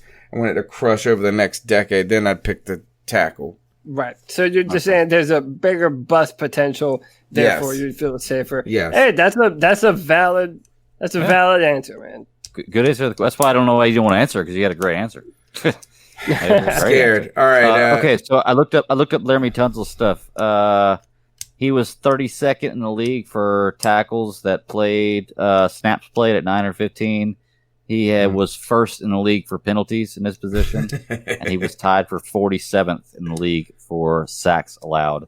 And I don't pay for Pro Football Focus. 47 was this what you're on Pro Football He's Focus? number one in the league in so I don't have any penalties. details He on was that. the number one he's- in He penalties. had 3 sacks allowed. Yeah, 3 sacks allowed. That's what it said. But I was tied for 47th. So he wasn't terrible on the sack part, but the He wasn't penalty- terrible in sack. He was terrible in penalties. Yeah. And the penalties are a problem. he was the first in the league in penalties. Like he had the most penalties called on him, and he played the least snaps of anybody in his position. And also, remember they traded for him. Yeah. So it was his first year in a system. Again, it's kind of hard to that he evaluate wasn't talent used from to. Miami. Right, and the final thing I'll say: look how many players. This goes back to my argument of you have to have a coaching staff that knows how to utilize the players. Look how many people have left the Miami Dolphins and have now gone on and they're looking like world beaters, but they didn't look like anything when they were in Miami. I mean, The it's only all one about- that's doing that is that safety. No, Jay Ajayi did it. Kenyon Drake did it. The Minka Fitzpatrick did it. Minka Fitzpatrick is the only one. And listen, you can ask Texans fans; they were not all that disappointed with Tunsil this year. Lies. So, Lies. okay, other than penalties, he wasn't that bad. Wasn't he in the Pro Bowl?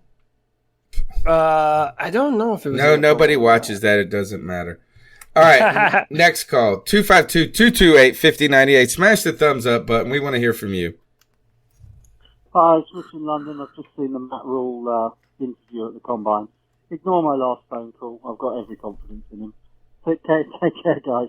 All right. Wow. Boom. He's like a stat daddy. It's just into all of a sudden he felt, you know what? I felt like that after his initial press conference.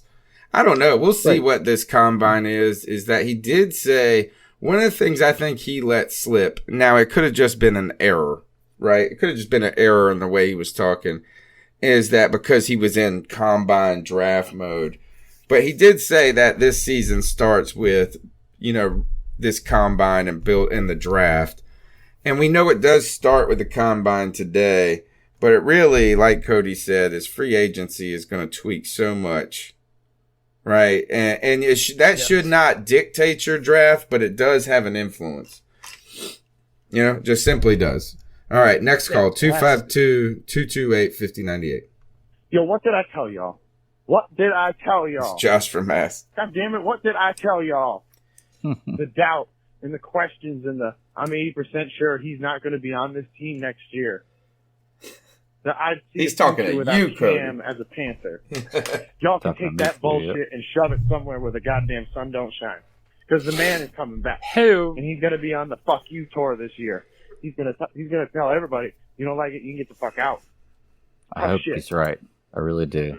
And yeah, we got a report from Mr. Ian Rappaport this morning, which, that's kind of suspect sometimes depending on what his sources are or whether it's his depending feelings. on how the wording is, you got to pay attention to that. But then today, at press conference, one Coach Rule made it pretty clear that he has no interest in any situation other than Cam being the starting quarterback this year. And you could say, well, the language was a little loose, it was a little this, it was that. It's bullshit. Bullshit. You gotta understand the man can't show his full hand right now. He can't say anything. And he also didn't commit to anybody being a starter right away. That includes Christian McCaffrey. Do you really think if a healthy Cam Newton, Christian McCaffrey, DJ Moore, Curtis Samuel, these guys are healthy this year, that they ain't going to be the starters? You're out of your goddamn mind. You're out of your goddamn mind. Out of it. So y'all get ready.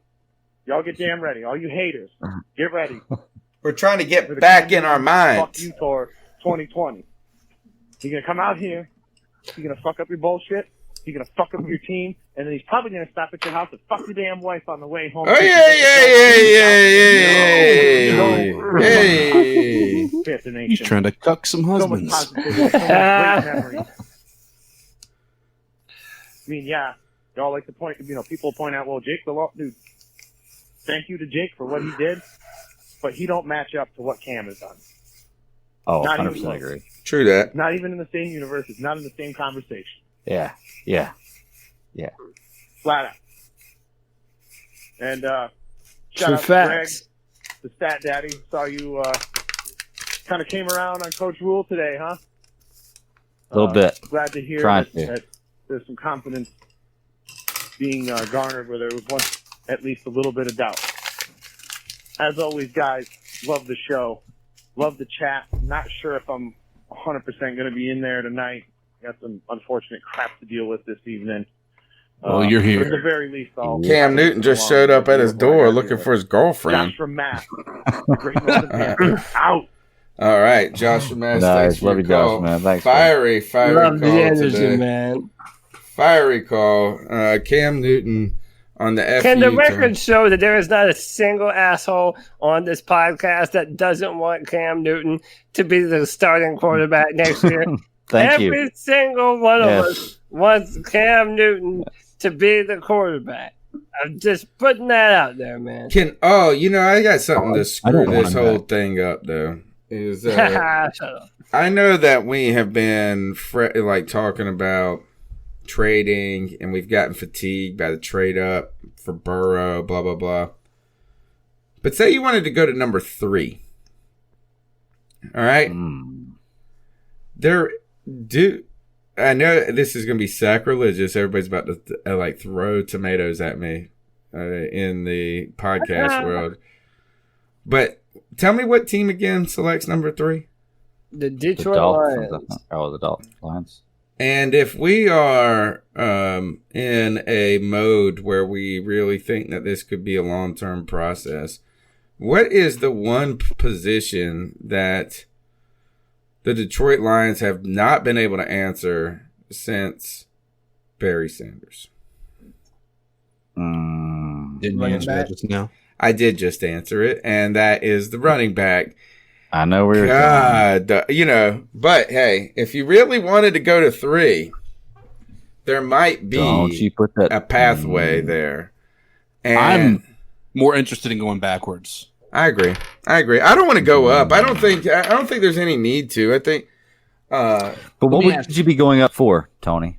If you get rid of Christian McCaffrey, which is what I presume you're talking about, to Detroit for the 3rd pick, what are you moving up for?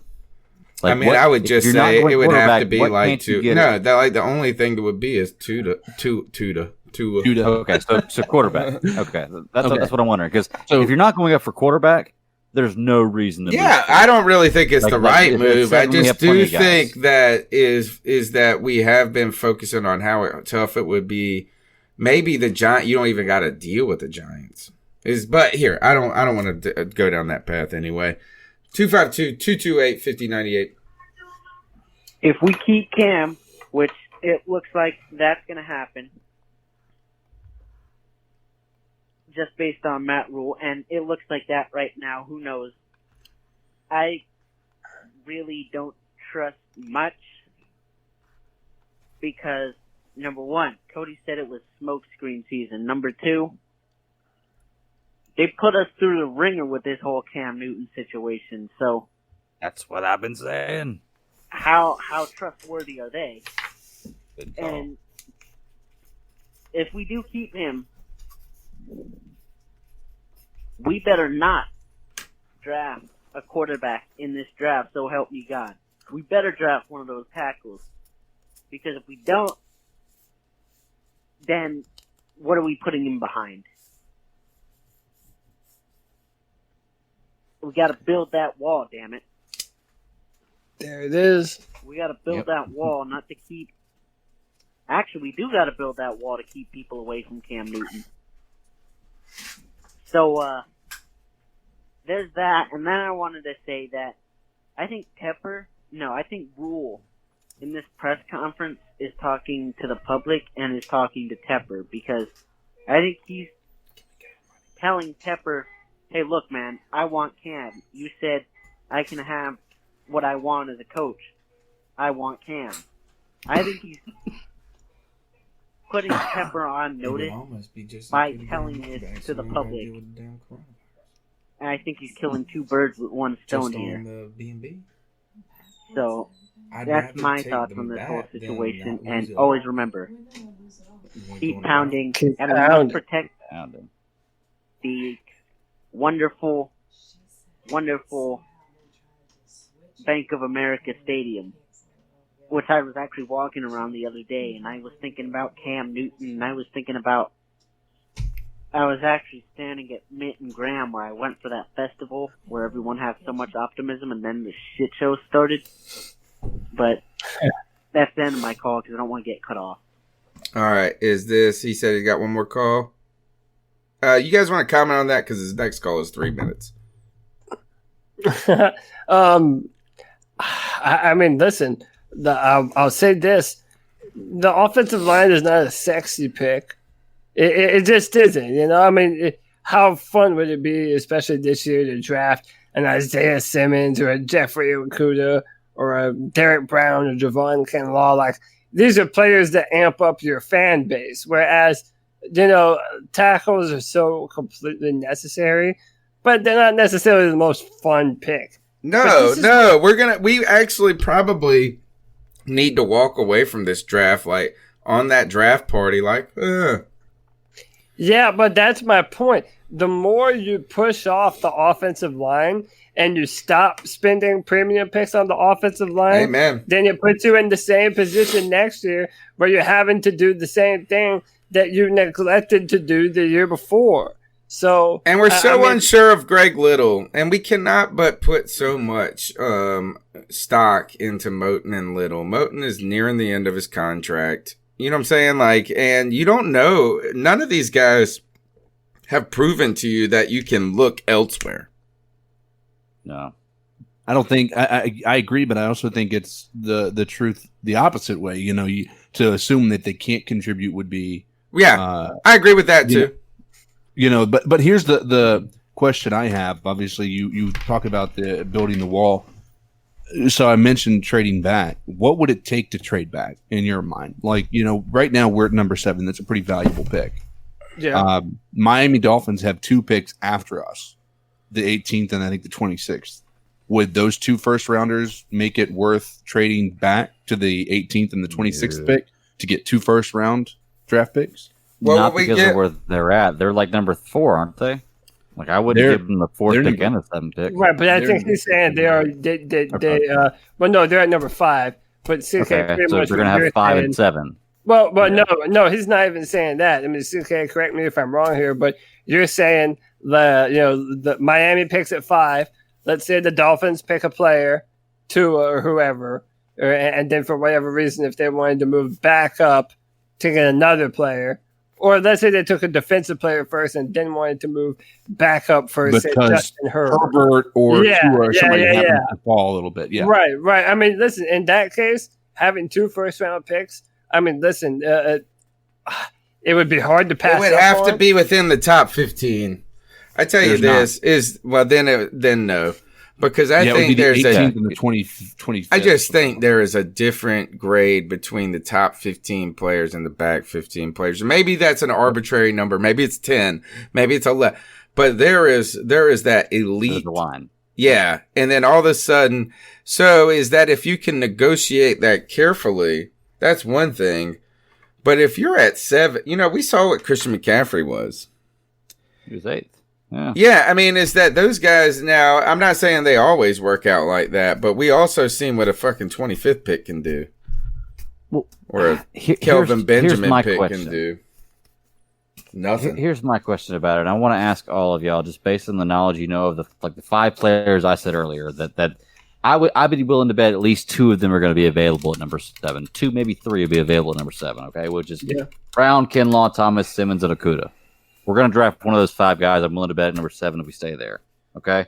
So of those 5 guys, like, I just feel like, Cody, you were talking about it last week, how Simmons could be the type of player like Luke Kuechly, and we're talking about it tonight, and we're talking about putting him in the position of an immediate fix and not being long-term. But with the exception of Luke Kuechly getting his concussions, I looked at Luke Kuechly as a 12, 13-year fix for the team.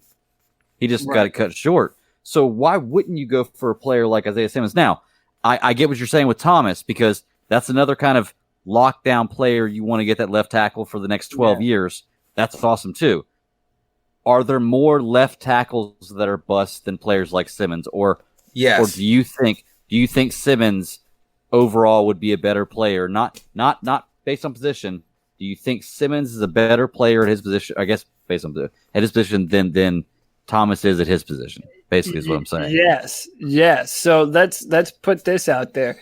There has never been another player like Isaiah Simmons, and I mean that when I say that. The ability to play cornerback, linebacker, outside linebacker, box safety, free safety, and play them all at a high level. Not just like he's playing at all these positions, kind of dabbling here and there. I mean, he's a matchup nightmare.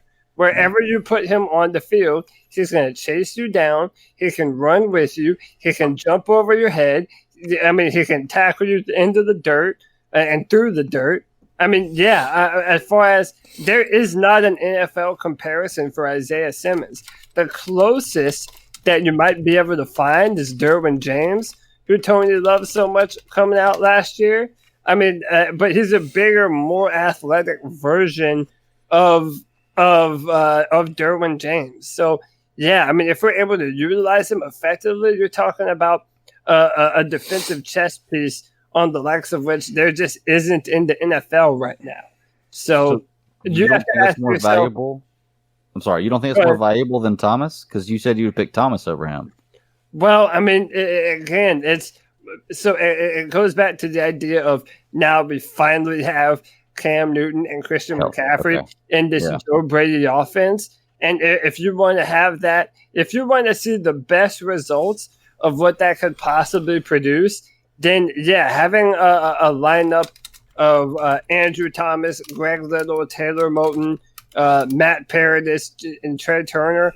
I mean, these are players that, I mean, if you're not able to figure out that offensive line formation, you have problems. You know what I mean? So, again, it's just waiting and assessing what cures your ailments the most right now. All right, let's go to the next call. I'm going to bump him up on the list. Gangrene David in the chat room calling in for the first time.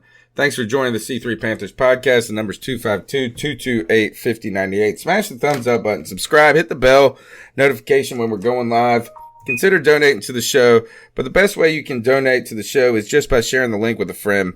Tell them about us on iTunes. Tell them about us on Stitcher. Tell them to leave a review. Just share the link with one friend. I tell you, if they're a Panther fan and they like football talk, they will enjoy this car ride to the stadium that we take each and every week to Bank of America together. Here we go. Hey, what's going on, guys? My name is David, also known as Gangrene David. I am a Jets fan. I actually haven't subscribed to your channel for some time, and I love what you guys do. My question is, I'm not sure if you guys have addressed it recently, but since Luke Kuechly has retired, are you relying on Thomas Davis? I mean, I think Thomas Davis left, I'm not sure, but are you relying on Shaq Thompson to step up in that number one linebacker spot, or are you maybe looking forward to signing anybody else? I mean, maybe you could consider taking Avery Williamson off our hands. I mean, what are your thoughts on the linebackers? Really, that's just the main question. We do have a crystal ball. Yeah. All right. So, we have been interested in the Isaiah Simmons pick because that is a, need-based and talent-based converging in the right spots, right? Is that you're not just drafting for need. You're drafting a guy who Cody has promised to us is going to be a transcendent type player. And look, and for every reason you should believe, and in a position that really does translate well from college to the pros. But again, who was the guy from Cleveland you like? Stat Daddy? Oh. But it sounds like they're pretty interested in keeping him. Joe Sherbert, or whatever the guy's name. Sherbert, yeah. Yeah. And I do think, isn't there a linebacker leaving from Minnesota? I think Anthony Barr. And but he's kind of old, isn't he? And is more of an outside linebacker type. Him and Luke don't do the same But thing. what if Shaq is our Luke? I mean, I have no problem. And then, with it. all right, he would be 1992. He was drafted in the 2014 draft. He's 27 years old. And I think they re-signed him, I thought, recently. And maybe they're They just did. He opted jettisoning. out of it. He actually terminated his contract. So, yeah, I mean, and the Panthers are not cash-strapped there. Or cash-strapped at the moment entirely. What do you guys think about that name if you could move Shaq into the middle? Well, how about this? Let's do this. Let's all give our answer.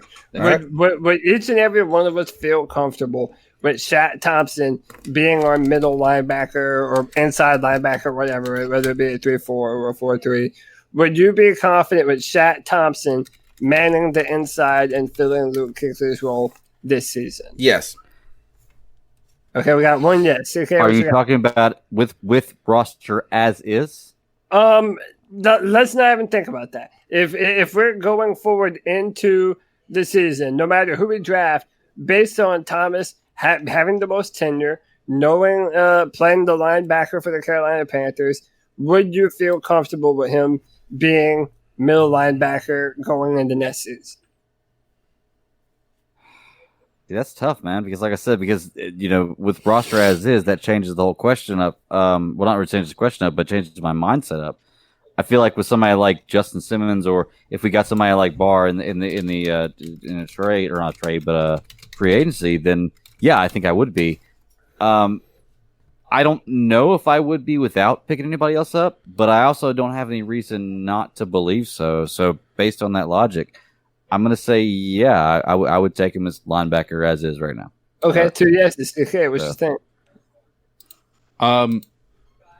Yes, I would take him at least one more year in the full-on leadership role. So, yeah.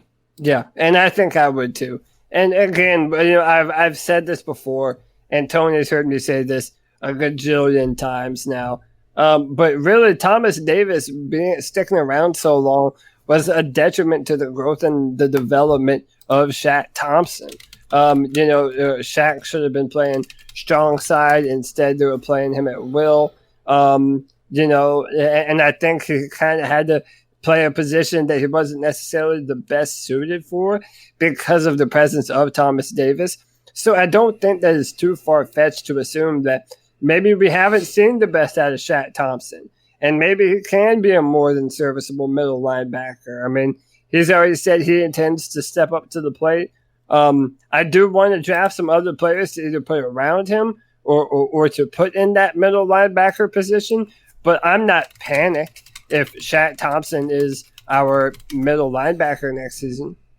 Yeah, and I don't think so. I don't think so at all. There are plenty of worse middle linebackers out there in the NFL. Yeah, let's put it like this. I'm more confident right now with Shaq Thompson playing middle linebacker, what we have around us, than I think I am with Bradbury one-on-one coverage and corner. I don't know about that. Well, you know what? We need to ask our man David what he thinks about Anthony Barr, because didn't he play for the Jets at one point? No, Anthony Barr. Oh, he was going to. He was going to join the Jets. Yeah, all the rumors is he was going to join the Jets, and they decided to stay at Minnesota because the Jets wanted to use him as a pass rusher, and he wasn't interested in doing that. So, see, I think that might be a good fit in Carolina. I will reiterate, there's a lot of good linebackers in the draft this year. Patrick Queen, Zach Bond from Wisconsin, Kenneth Murray from Oklahoma. I mean, that moving back scenario that Greg put forth might not be such a bad idea if you do your due diligence and you know the players that you want to fill out your team with. So it just depends. But we definitely need help in our linebacker core, no doubt. Yeah. All right. Let me see. I think last call of the night so far, and I think it's Joey Esquivel again. Hi, what's up? Nope, guys? it's called D. Oh, Lord. What's up? What's up, Tony, Cody? CK and the Stat Dad. What's going on? I'm calling in real quick because, first of all, let me address Brandon Hughes, brother Brandon. What the hell? Shaq Thomas, we sleeping on, really?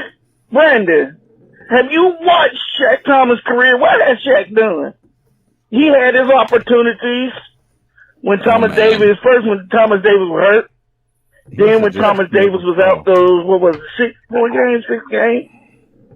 He did nothing. Last year, he had an opportunity, no Thomas Davis. Hurt a lot, I feel like. He made a play here, a play there, but nothing spectacular. Really? We sleeping on shit? Come on, brother B. Man, Jesus. Wake up! You sleep. I know what it is. Brother B, you sleep. This is what you need to do, Brother B. Wake your ass up. And Cody, really? Isaiah Thomas on Julio Jones? Cody, that Clemson bias is getting to your head, bro.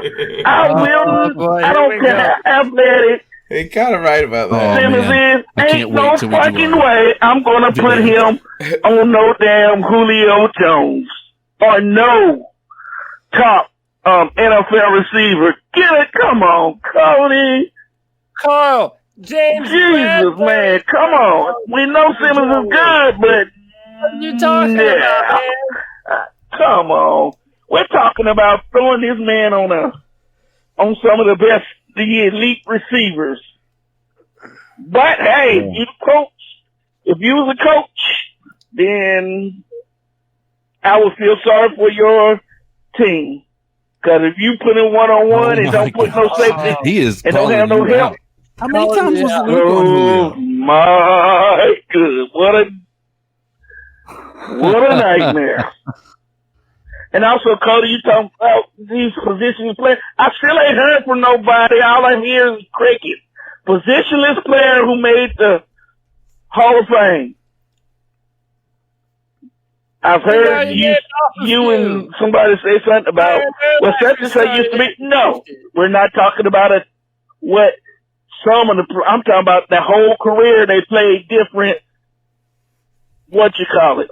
They was not labeled one thing. They was a positionless player. I got To be fair, Jason Peters was signed as an undrafted free agent as a tight end, and he is now an offensive tackle. That's an all-pro offensive tackle for the Eagles. Whoa, but did he play tight end? Who found that? Drafted. He was signed drafted as a and tight end. signed, but did he play tight end? I think that's more or less what Carl D means here is playing multiple positions, not just I played this in college. Now I play this in the pros. So right, know, 1 week you play on offense, 1 week you play on defense. If Carl D wants some smoke, then I'll blow smoke with you, baby. I guarantee I have watched more footage of all these players than Carlton will ever. Okay, and when I say Isaiah Simmons can match up with these receivers, I'm not just throwing that out there willy-nilly, man. I'm not playing at this. I'm trying to be a well-respected draft analyst. So if I say some shit, you best believe that that's 100% what I believe. Now, listen, it may not happen. We may never get to see the chance to have Isaiah Simmons on Julio Jones. But like I said, when you look at everything Isaiah Simmons does well, there is no reason to not believe that he would not be able to man up Julio Jones and Mike Evans. I've seen James Bradbury do it. So I've seen Luke Kuechly do it. I guarantee you Isaiah Simmons would be able to do it as well. So, hey, man, I put my stamp on every claim that I make. I'm kind of with Carl D. I mean, I'm not saying that we can't do it a play or something, but it's a tall task. I know. I know. And I've seen Kuechly and Bradbury both get burned by. But we'll see. We'll see. I want to see what this Simmons kids run. That Isaiah Simmons. That's right. And I don't. I want to see what this Simmons kids runs in his drills because you guys are like talking. At one point, you said he could run a 4.3. I'm willing to bet you that. All right, so I actually have. Let's turn to the combine because the interviews started this week, right? Or the interviews. Everybody's doing the Radio Row at this point, and I would assume that usually it starts on Thursday. Am I right about that? Like we start. It normally does, but there's a lot of changes to the combine this year, and it's the first year for all those changes. So they're in prime time now. They used to be early in the morning, around 8 or 9 o'clock. Now they're at 4:30. So Thank Jesus. Thank you, NFL, for not like, it was so stupid how I watched it on Twitter and was devoting work. You know what I'm saying? You end up watching this shit on the internet at work. Yeah, for sure, man. And now they're really trying to make the combine a primetime thing. Not a lot of NFL teams. Except for I hate the combine because it's damn just the underwear Olympics. I guarantee you there will be 3 people who've sky too high just because of combine results, and 3 guys who fall too low. Yeah, but then there's players every year that you're introduced to for the first time that then you end up knowing for the next few years playing NFL football. Yep, it's nice. I mean, I'm not gonna say I don't look at the men in underwear for a little while. I usually look at the groups though that the Panthers have interest. I'll watch. I'll want to watch the tackles because of that. I'll have to see this Simmons kid. I'll have to see these D tackles work. But other than that, it's all kind of bullshit to me. They say Henry Ruggs, the wide receiver from Alabama, he's the betting favorite to break the combine record for 40 time. They say he's going to run a low 4.2. All right, we'll see. Good luck beating Chris Johnson. I think Ross did it, but Chris Johnson though, ECU. Thursday on-field stuff works. Says QBs, wide receivers, tight ends on Thursday, and then on Friday, I guess special teams, O-line, running backs. And then Saturday, D-line and linebackers, and Sunday, DBs. Where are wide receivers? Isaiah Simmons won't be until the final day. So we need to watch. So you think he's going to be with DBs? No, linebackers. Okay, so he is on Saturday.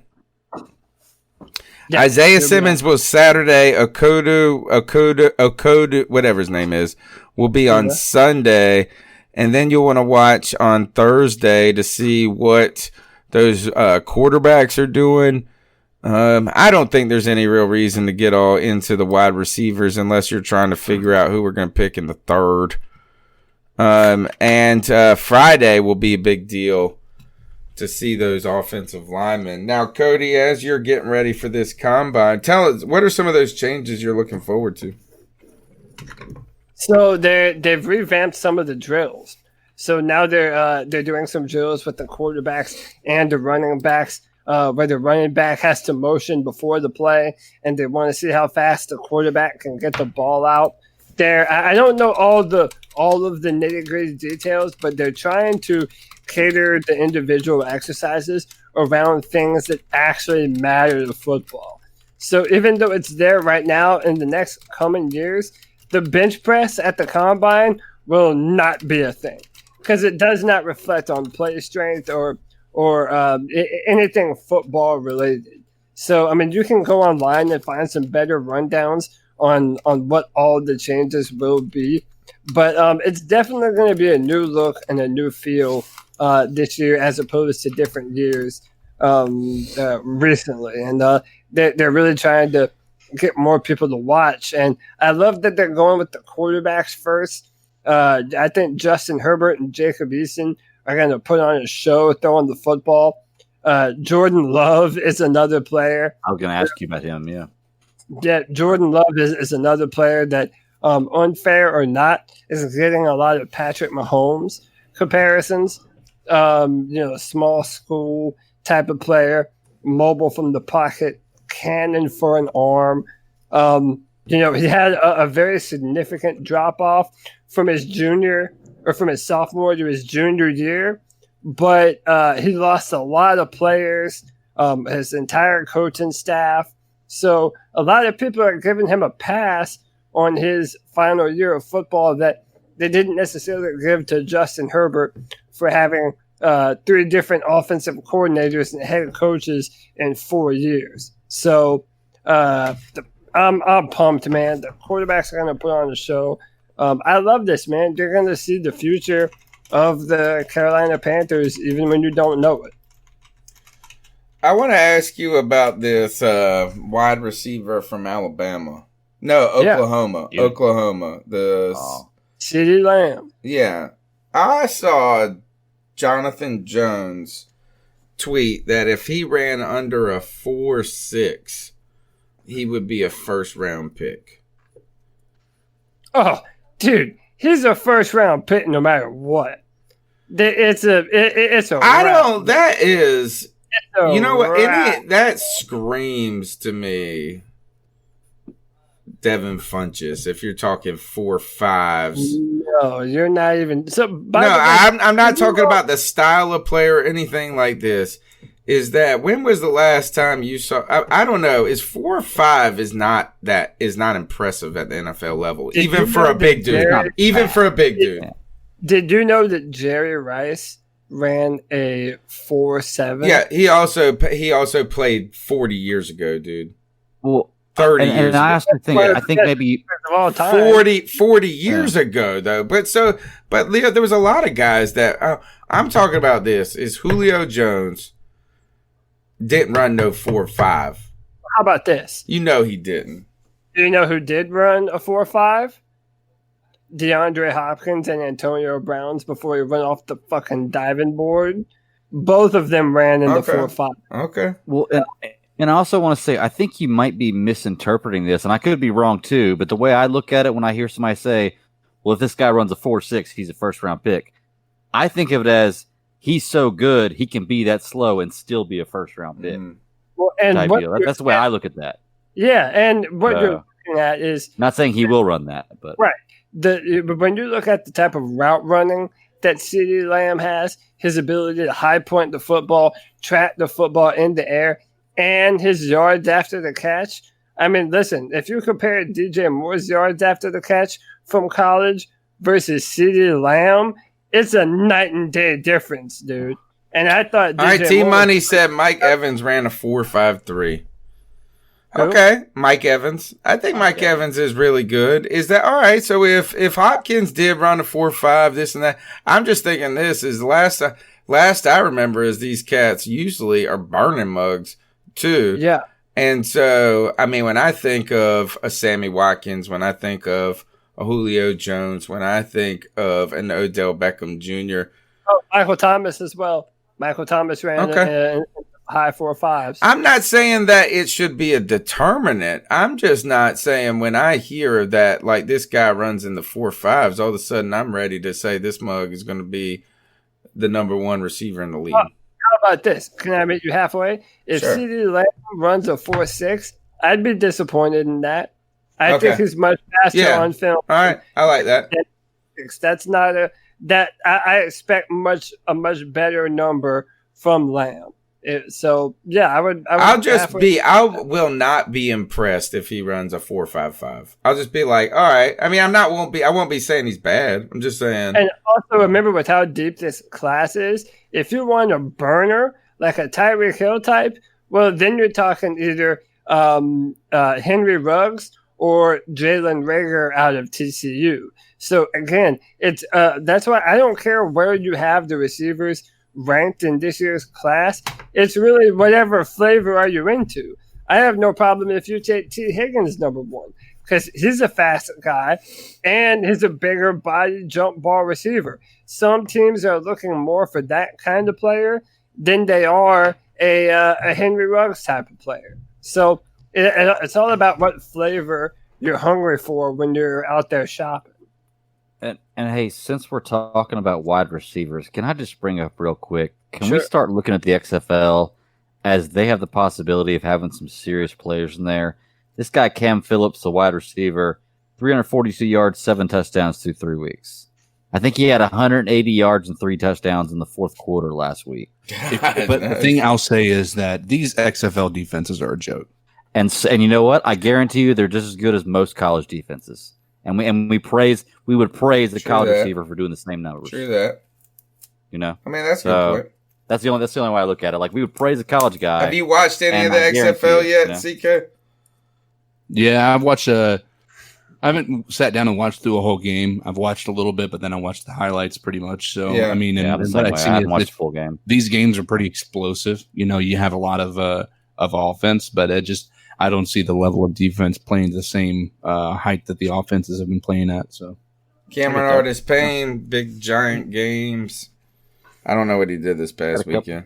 I think he had one big game, but he hadn't done bad so far. Sergeant AR-10 says none of these college kids are faster than Tyreek. Well, we would know if Tyreek wasn't such a shithead and got invited to the combine and wasn't not invited because of some bullshit that happened off field. But all of the incredible sources say that Henry Ruggs III, the receiver from Alabama, is going to break the combine record for fastest 40 time. And the current number right now is a 4.22. So if Henry Ruggs does that, that is fucking flying, bro. All right, if I give you a couple players, I'm going to give you 2 names, and I want you to tell me what we learned from them. All right? Okay. DK Metcalf and John Ross. And when it comes to the combine and NFL. Well, I think I know what you're trying to say, but I don't think I would agree with you on DK Metcalf. But are you trying to say that if you blow up the combine and run fast, it doesn't guarantee that you're going to be a great? No, actually, yeah, is that that would be the heads or the tail side. That's the John Ross side to me. The DK Metcalf is that he blew up one aspect of the combine, but the combine and all of that also pushed him down in other ways on other teams' boards because of all this lack of ability to run all the routes. So what I'm just saying is this. What do you learn when you look at a player from DK Metcalf about the combine? And for me, is that athleticism does matter. Yes. Right? Is that it's not the only one is like, just like we cannot look at the 40-yard dash being the sole determinant of your value. You can't look at the bench press alone. You can't look at the 3-cone alone. And I think that's why there's a lot of guys that are doing a lot of work where you take all of those numbers combined to create that spider graph thing they do. Yeah. You know, the composite score. So what did you learn from the draft last year when it comes to a DK Metcalf and how you can be scared away maybe? Well, so I want to highlight this comment from Team Monday 1993. DK Metcalf looks fast on Sundays, but his cone speed was low. So let me ask, which one of those two matters most? Your play speed on Sunday or what your cone speed was? Yeah, I think it's that Sunday play speed. And listen, I was comparing DK Metcalf to Calvin Johnson. I mean, he might not be able to run the full route tree, but so what, dude? You don't need him to. Let him burn people downfield and run slants across the middle and run away from corners trying to cover them. Or run over corners. Right, but the song remains the same. The theme is a common theme. You have to put these players in the best possible scenario. I don't want DK Metcalf running all these fast, shifty routes. That's not what he does. But when you put him in a scenario to do what he does, he's damn near unstoppable. So, again, Scott Thomas said, didn't Tom Brady have a faster cone time than Metcalf? Shit. The answer is yes. The answer is yes? Yes, it is true.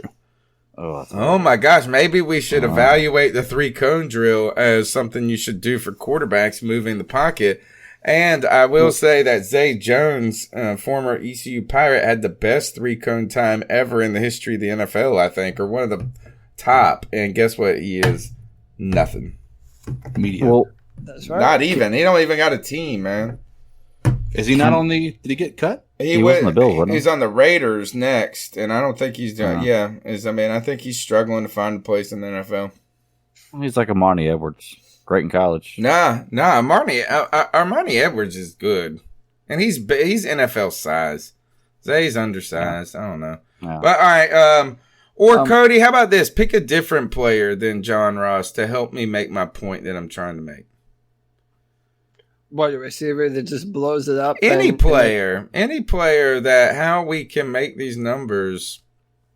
And what I like about these two examples is that while we make fun, Draft Twitter is going to make fun of you and everybody else for the next 2 months. For every critique you make about a player, every tweet you make, every draft you make, every ranking you make. Yep. And Draft Twitter is going to tell you just because you're Draft Twitter, you're an idiot. But when I look at the drafts, the NFL drafts, I see NFL GMs who have been idiots for a lot of. I mean, that John Ross year was an idiot year where they drafted all of those wide receivers. Was it Keenan Allen in that draft too? I mean, he was actually. Let me just give you the best example that you're looking for. Last year, Quinnen Williams, the defensive tackle that went number 3rd overall to the Jets, had incredible film, had incredible motor, had incredible character, had an incredible combine, and his first year in the NFL was frankly kind of bad and filled with some ups and downs. And a lot of people say he did not live up to that pick. I remember Obi Melifonwu a couple of years back, the safety from UConn, who could run out of the building and jump out of the building, and then he's bounced around and hasn't done much yet. That's why when it comes to the combine, the most important thing happening at the combine is, one, the player meetings. So our team meeting with the players that they have the potential to draft. And Rule put a lot of emphasis on that too today. I felt like it was clear to say is that really what I like the most is meeting the guys in interviews and casually. Right. You know? Because you're making a bet on these players. Go ahead, Greg. Well, I was going to say, with this whole draft process thing, like the way I like to look at it is kind of like this, and I try to base things kind of on a law of averages. I would say that through rounds 1 through 3, about 75% of the players in rounds 1 through 3, and about 25% of the players 3 through 7, or to the end of the draft, will be successful and highly, in the NFL. I believe it all depends on where you fall. It all depends on where you go. I think every player is a system player, and wherever you fall into, like, imagine Cam Newton drafted, like, just for fantasy wise, imagine Cam Newton drafted by the Cowboys with that offensive line. And at that time would have been, who was the running back in 2011?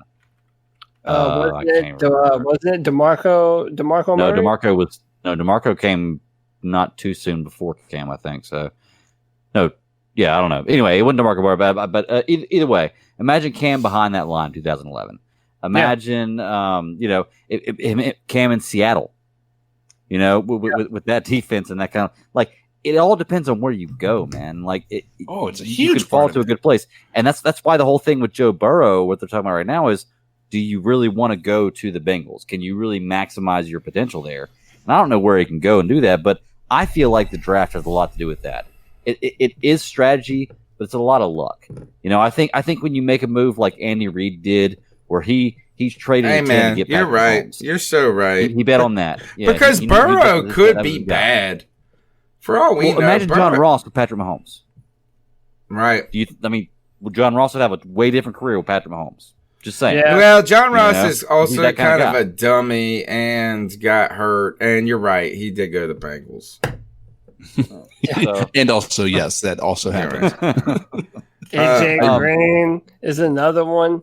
Well, that's why I think one thing about people drafted in the top 5 that can be successful, but sometimes are bust because, let's be honest, you're being drafted by a team that sucked the year before. And So, that's I mean, what guys have been coming out trying to tell Burrow too. Like, dude, you might is that right now might be the best you'll ever be if you go to the Bengals. I think what I've always heard, Cody, is about the combine is that it's where we verify what we see on film. Yeah. Rather than if a guy don't look good on film, but all of a sudden his 3-cone time is good, you don't go, oh, well, this is that. It's like, hey, it validates the film almost. Yeah, and what about the reverse of that? What about if a guy looks great on film? That's true. So okay, what do y'all remember a few years back? Orlando, I think it was Orlando Jones, who was the left tackle. He went to Oklahoma, and he had one of the worst combine performances ever. Where he was fat. You remember that? But he also was guess terrible. But guess what? That dude had great play tape. I liked what I saw on his film, and he's been a starter on the Baltimore Ravens offensive lines at right tackle the past 2 years in a row. Really? So I'm not quick to jump to the conclusion the either way too. I always value game film over what I've been seeing at the combine because I want to see what you can do with pads on the football field playing football. Not in your underwear running these drills that may or may not. It's just so much different when you play when you're usually all right. Okay, so that's a different example because he's not an elite athlete and he looks great. The one problem when it comes to college football is that if you're the elite athlete, you look more elite because half the other players aren't. Even if they're in the SEC. Even if they're whatever, it's more apparent though when you get out of the Clemsons, when you get out of the, the Alabamas, and you go look, I watched Chris Johnson play. All right, I watched 3 players in college that I would say to me looked that were unstoppable the whole time I watched them play. One was Zay Jones. Even more than Zay Jones was Justin Hardy. He's a wide receiver. If Sergeant AR-10 is in, he's still a Falcon. These two set the record for the most catches in NCAA history back to back. And then I watched Chris Johnson play. And look, Chris Johnson turned out to be that fast. But I'm just saying this is sometimes you look really, really fast when you're just really fast. Yeah. I don't know. We'll see. Is that all right? Any also, last? When you're surrounded by 7s, a 9 can look like a 10. Exactly. Right? Exactly. Think Hall Pass where we do this mug. Exactly. All right. You guys got any last thoughts before we move on? How about you guys? I'm good. No, I mean, what are we gonna be talking about next week? Tell me that, Cody. Tell me what we will be talking about next week. And I'm not talking about just the combine. I want you to tell me the headline. Okay. Isaiah Simmons is no longer listed at any position. He's just labeled as an Avenger because he is one. Positionless. I think Jedrick Wills, the right tackle from Alabama, is going to have potential to have the best combine of any offensive tackle ever from a physicality perspective and all of his measurables and 40 time and all that.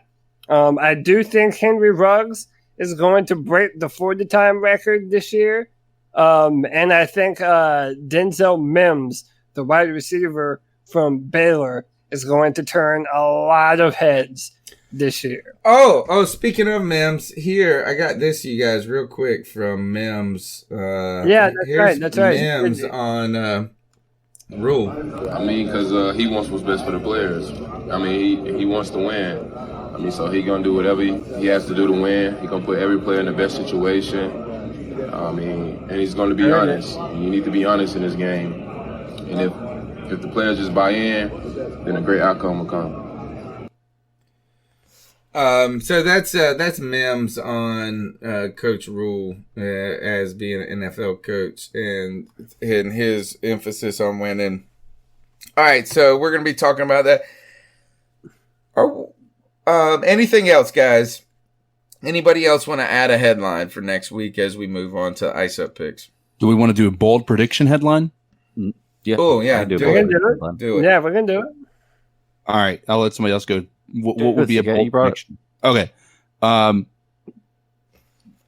Joe Burrow's combine raises more questions than answers. Ooh, I like that. So, do you all know that neither him or Tua are throwing the football? They're not Joe Burrow and Tua.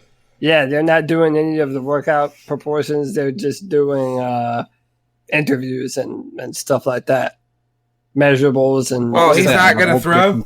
He's not throwing. He's not doing nothing. He shouldn't. No, he can only hurt his stock. He's doing the Sam Darnold, Kyler Murray thing. Hey, more power to you. I mean, you're pretty much already getting the first round pick. I mean, there's no point in you putting yourself out there and risking that. Okay. All right. Bold headline, Stat Danny. I got one. How about NFL and Players Union cannot agree on the new CBA, decide to run this year out with the same one as before and continue when they have for at least another year till they come to agreements. Because I don't think they're coming to that's not bold for me. I think it's going to happen. I don't think they're coming to an agreement. All right. CK, Cody? My bold prediction is that oh man, this is a tough one, dude. I mean, because most of the ones do one that falls. Somebody who falls. Oh, someone who falls. Who would fall? I kind of think. Oh, damn, dude, that's actually tough.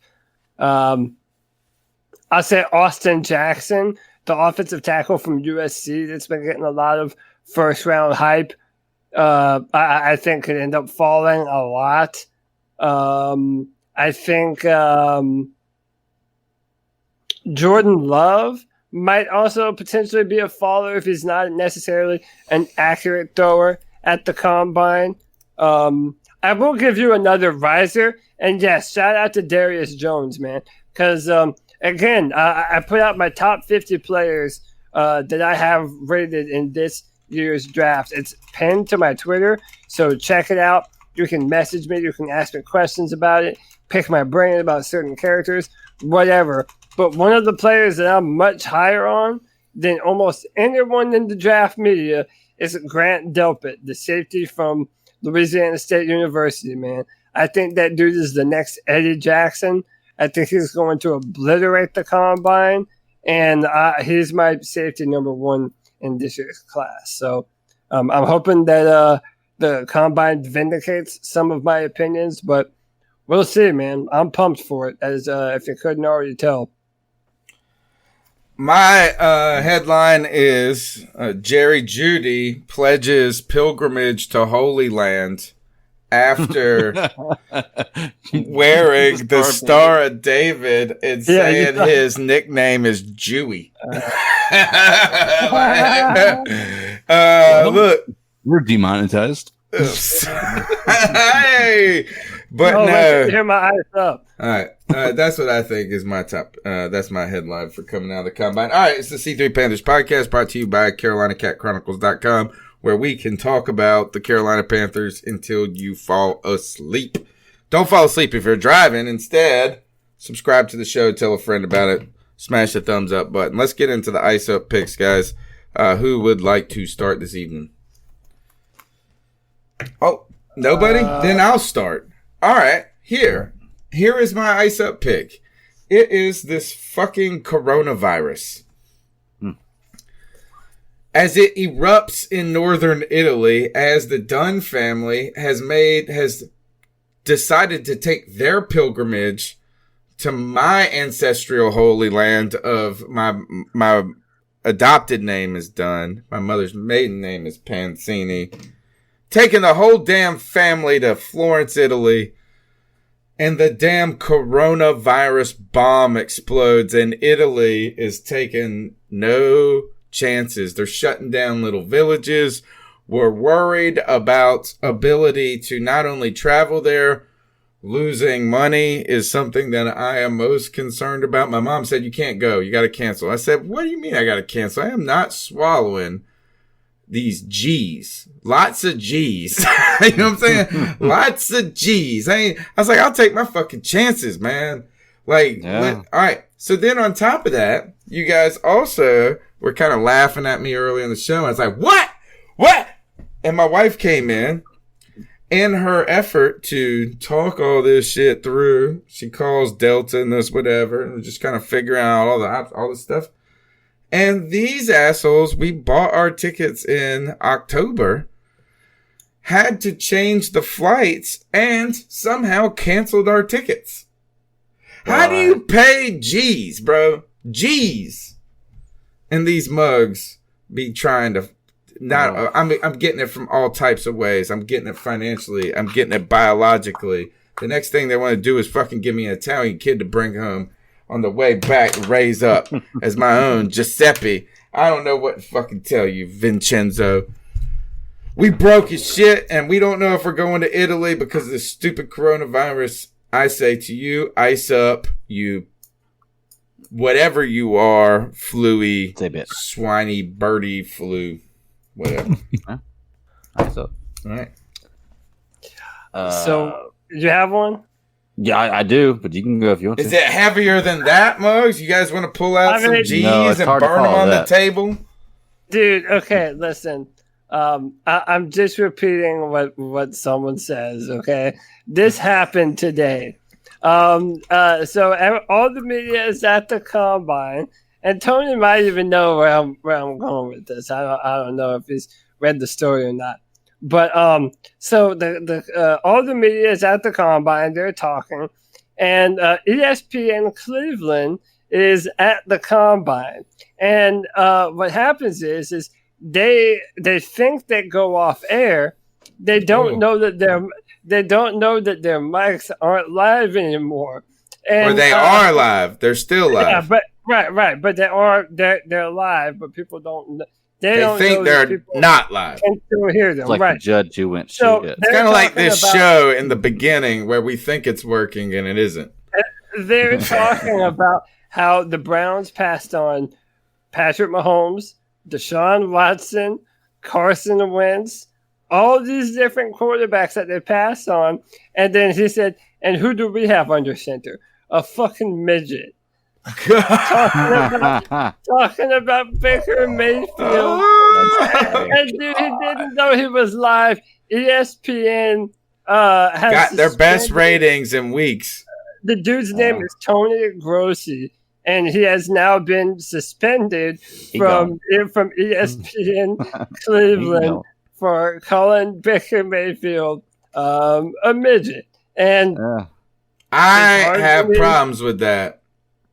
It's hard for me to not laugh at that story at least a little bit. Dude, I don't know, man. Listen.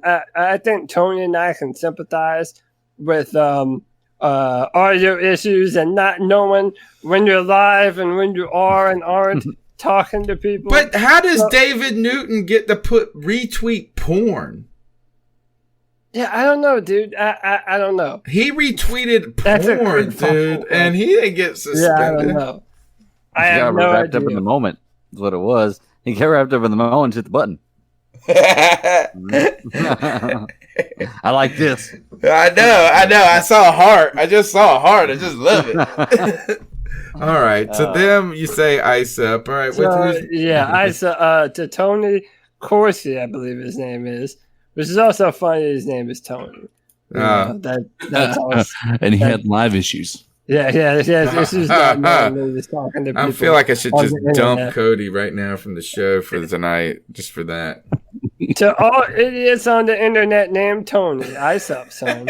Oh, what a blanket statement. CK, you want to go? You want me to go? You can go, man. You were already ready to go. All right, cool. Mine is going to be a continuation into next week, but it's a two-part ice up pick because I'm doing the same people next week, but for a different reason. And I am icing up just NFL players in general. I've been doing my best to keep up with what's going on with the CBA, or the new CBA. Yeah, and trying to figure out, what they're fighting for. And you hear all these players all the time talking about not being able to get paid the way they want to get paid. And you hear a lot of players who are older talking about not being taken care of.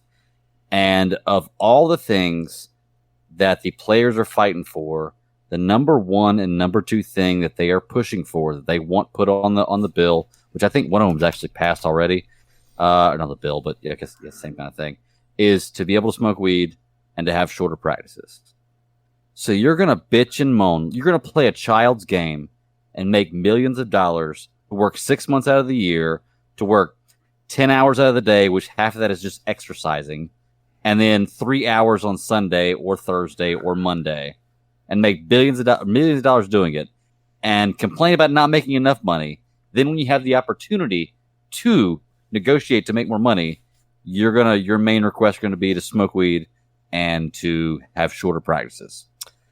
You know what, man? You could take every kind of stimulant away from me and pay me $500,000 for the rest of my life. For the next, not even the rest of my life, $500,000 for the next 10 years. And I, no, you would quit drinking? Nothing. Oh, are you kidding me? Tony, would you quit drinking if somebody was going to pay you $500,000 for the next 10 years? I don't know if that is a life worth living. Oh, my gosh. For 10 years it is. So, to all those players, man, get your damn priorities straight. Seriously. You have the opportunity here to mold the next 10 years of the NFL to be better for you. All you do is bitch about the way things are, even though you're millionaires and you work 6 months out of the year. All you do is bitch about the way it is. So fight for it. Stop just fighting to smoke weed and to, have shorter practices. So NFL players, you'll get the rest next week. To you NFL players, I say smoke weed every day.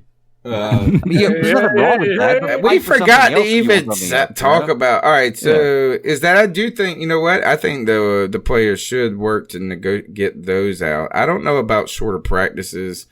I don't really feel like they practice already that long. passed the no drug test for weed. Weed is not a suspension anymore. Good. But they should be fighting for big issues, like you're saying, going to the mat over those. And what about homeboy stuff like that, Greg Robinson? Is anybody icing him up? Oh my God!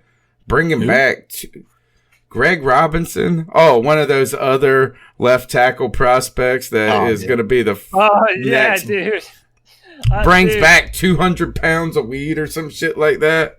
He's trying to drive it from Colorado. The only thing, which I know it's ice up, we're not going back and forth on ice ups.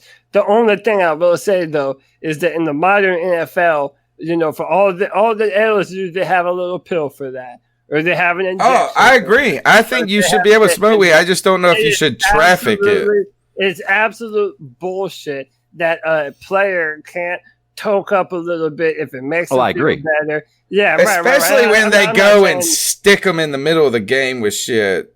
I agree with that 100%. I think Greg's saying this is that it wouldn't be priority. Is that focus on getting that imagine what 52% of the revenue versus 51% truly is. Oh, yeah. On billions of dollars. I get that. Or lifetime health care. 157 pounds of weed is how much it was. All right. CK, what you got for us on the ice up? Mine's going to be pretty simple, but also boring to everybody who's not experiencing it. I have been without internet for more than 2 months, and there's still no certainty of when that's going to happen. This is I feel like internet is a utility, bro. Dude, it's like you could not build a neighborhood and not bring in fucking electricity. What's angering me so much is that, there's this line like, great, I called them and they said, we'll take 6 to 8 weeks. And they said they want, Cox Communications is who I have up here. They said this should have been done before the completion of the construction, right? Of the entire neighborhood, which mine was the first one completed. They said 6 weeks before I moved in, they should have been notified that was going to be something that was completed. And this wouldn't have been an issue at all. Not one problem in the slightest. But now I'm sitting here almost 10 weeks after I've moved in because there's so many more moving parts involved because now they're still trying to construct the other homes. And I'm currently living here. And so there's a lot of different moving parts that are involved in the fact that it's winter.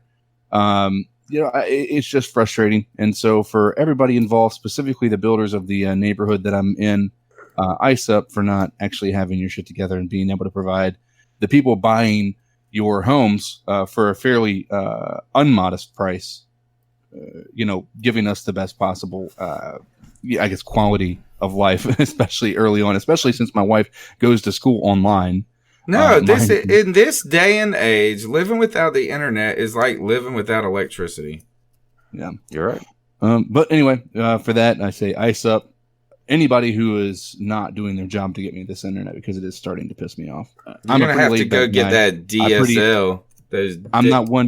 I'm not one to sit here and complain, and I'm definitely not one to go on and write reviews and everything. But I mean, I've emailed like this person today, and I was livid. I was like, "Listen, this has impacted me heavily." At first, Cox was trying to charge me $2,000 for the install, and I'm like, "Nope." Yeah. Not happening. And then finally they agreed. Yeah, you're right. It's not happening. I didn't ask for you to suck my cock. God, just ask for some fucking internet, dude. $2,000. Jesus Christ. That's crazy, All man. Right. Tony, it's funny you say that though. Like, would you I guarantee you my kids would rather have the power out in the house as long as they had their phones and ability to be on the internet. Oh, but if the power was on and the internet was gone, they'd go nuts. I think I'm the same way. Yeah. I want to be able to talk to you guys. I mean, is the internet is like everything is built around it. It's different. It's no longer a luxury. So another time I'll give you a lesson on what John Dickinson said about this shit in the 1760s about the township duties. But certain things become necessities in life. And for you to, basically the British, they said this, they said like paper, is a luxury. And he was like, screw you. We're not cavemen anymore.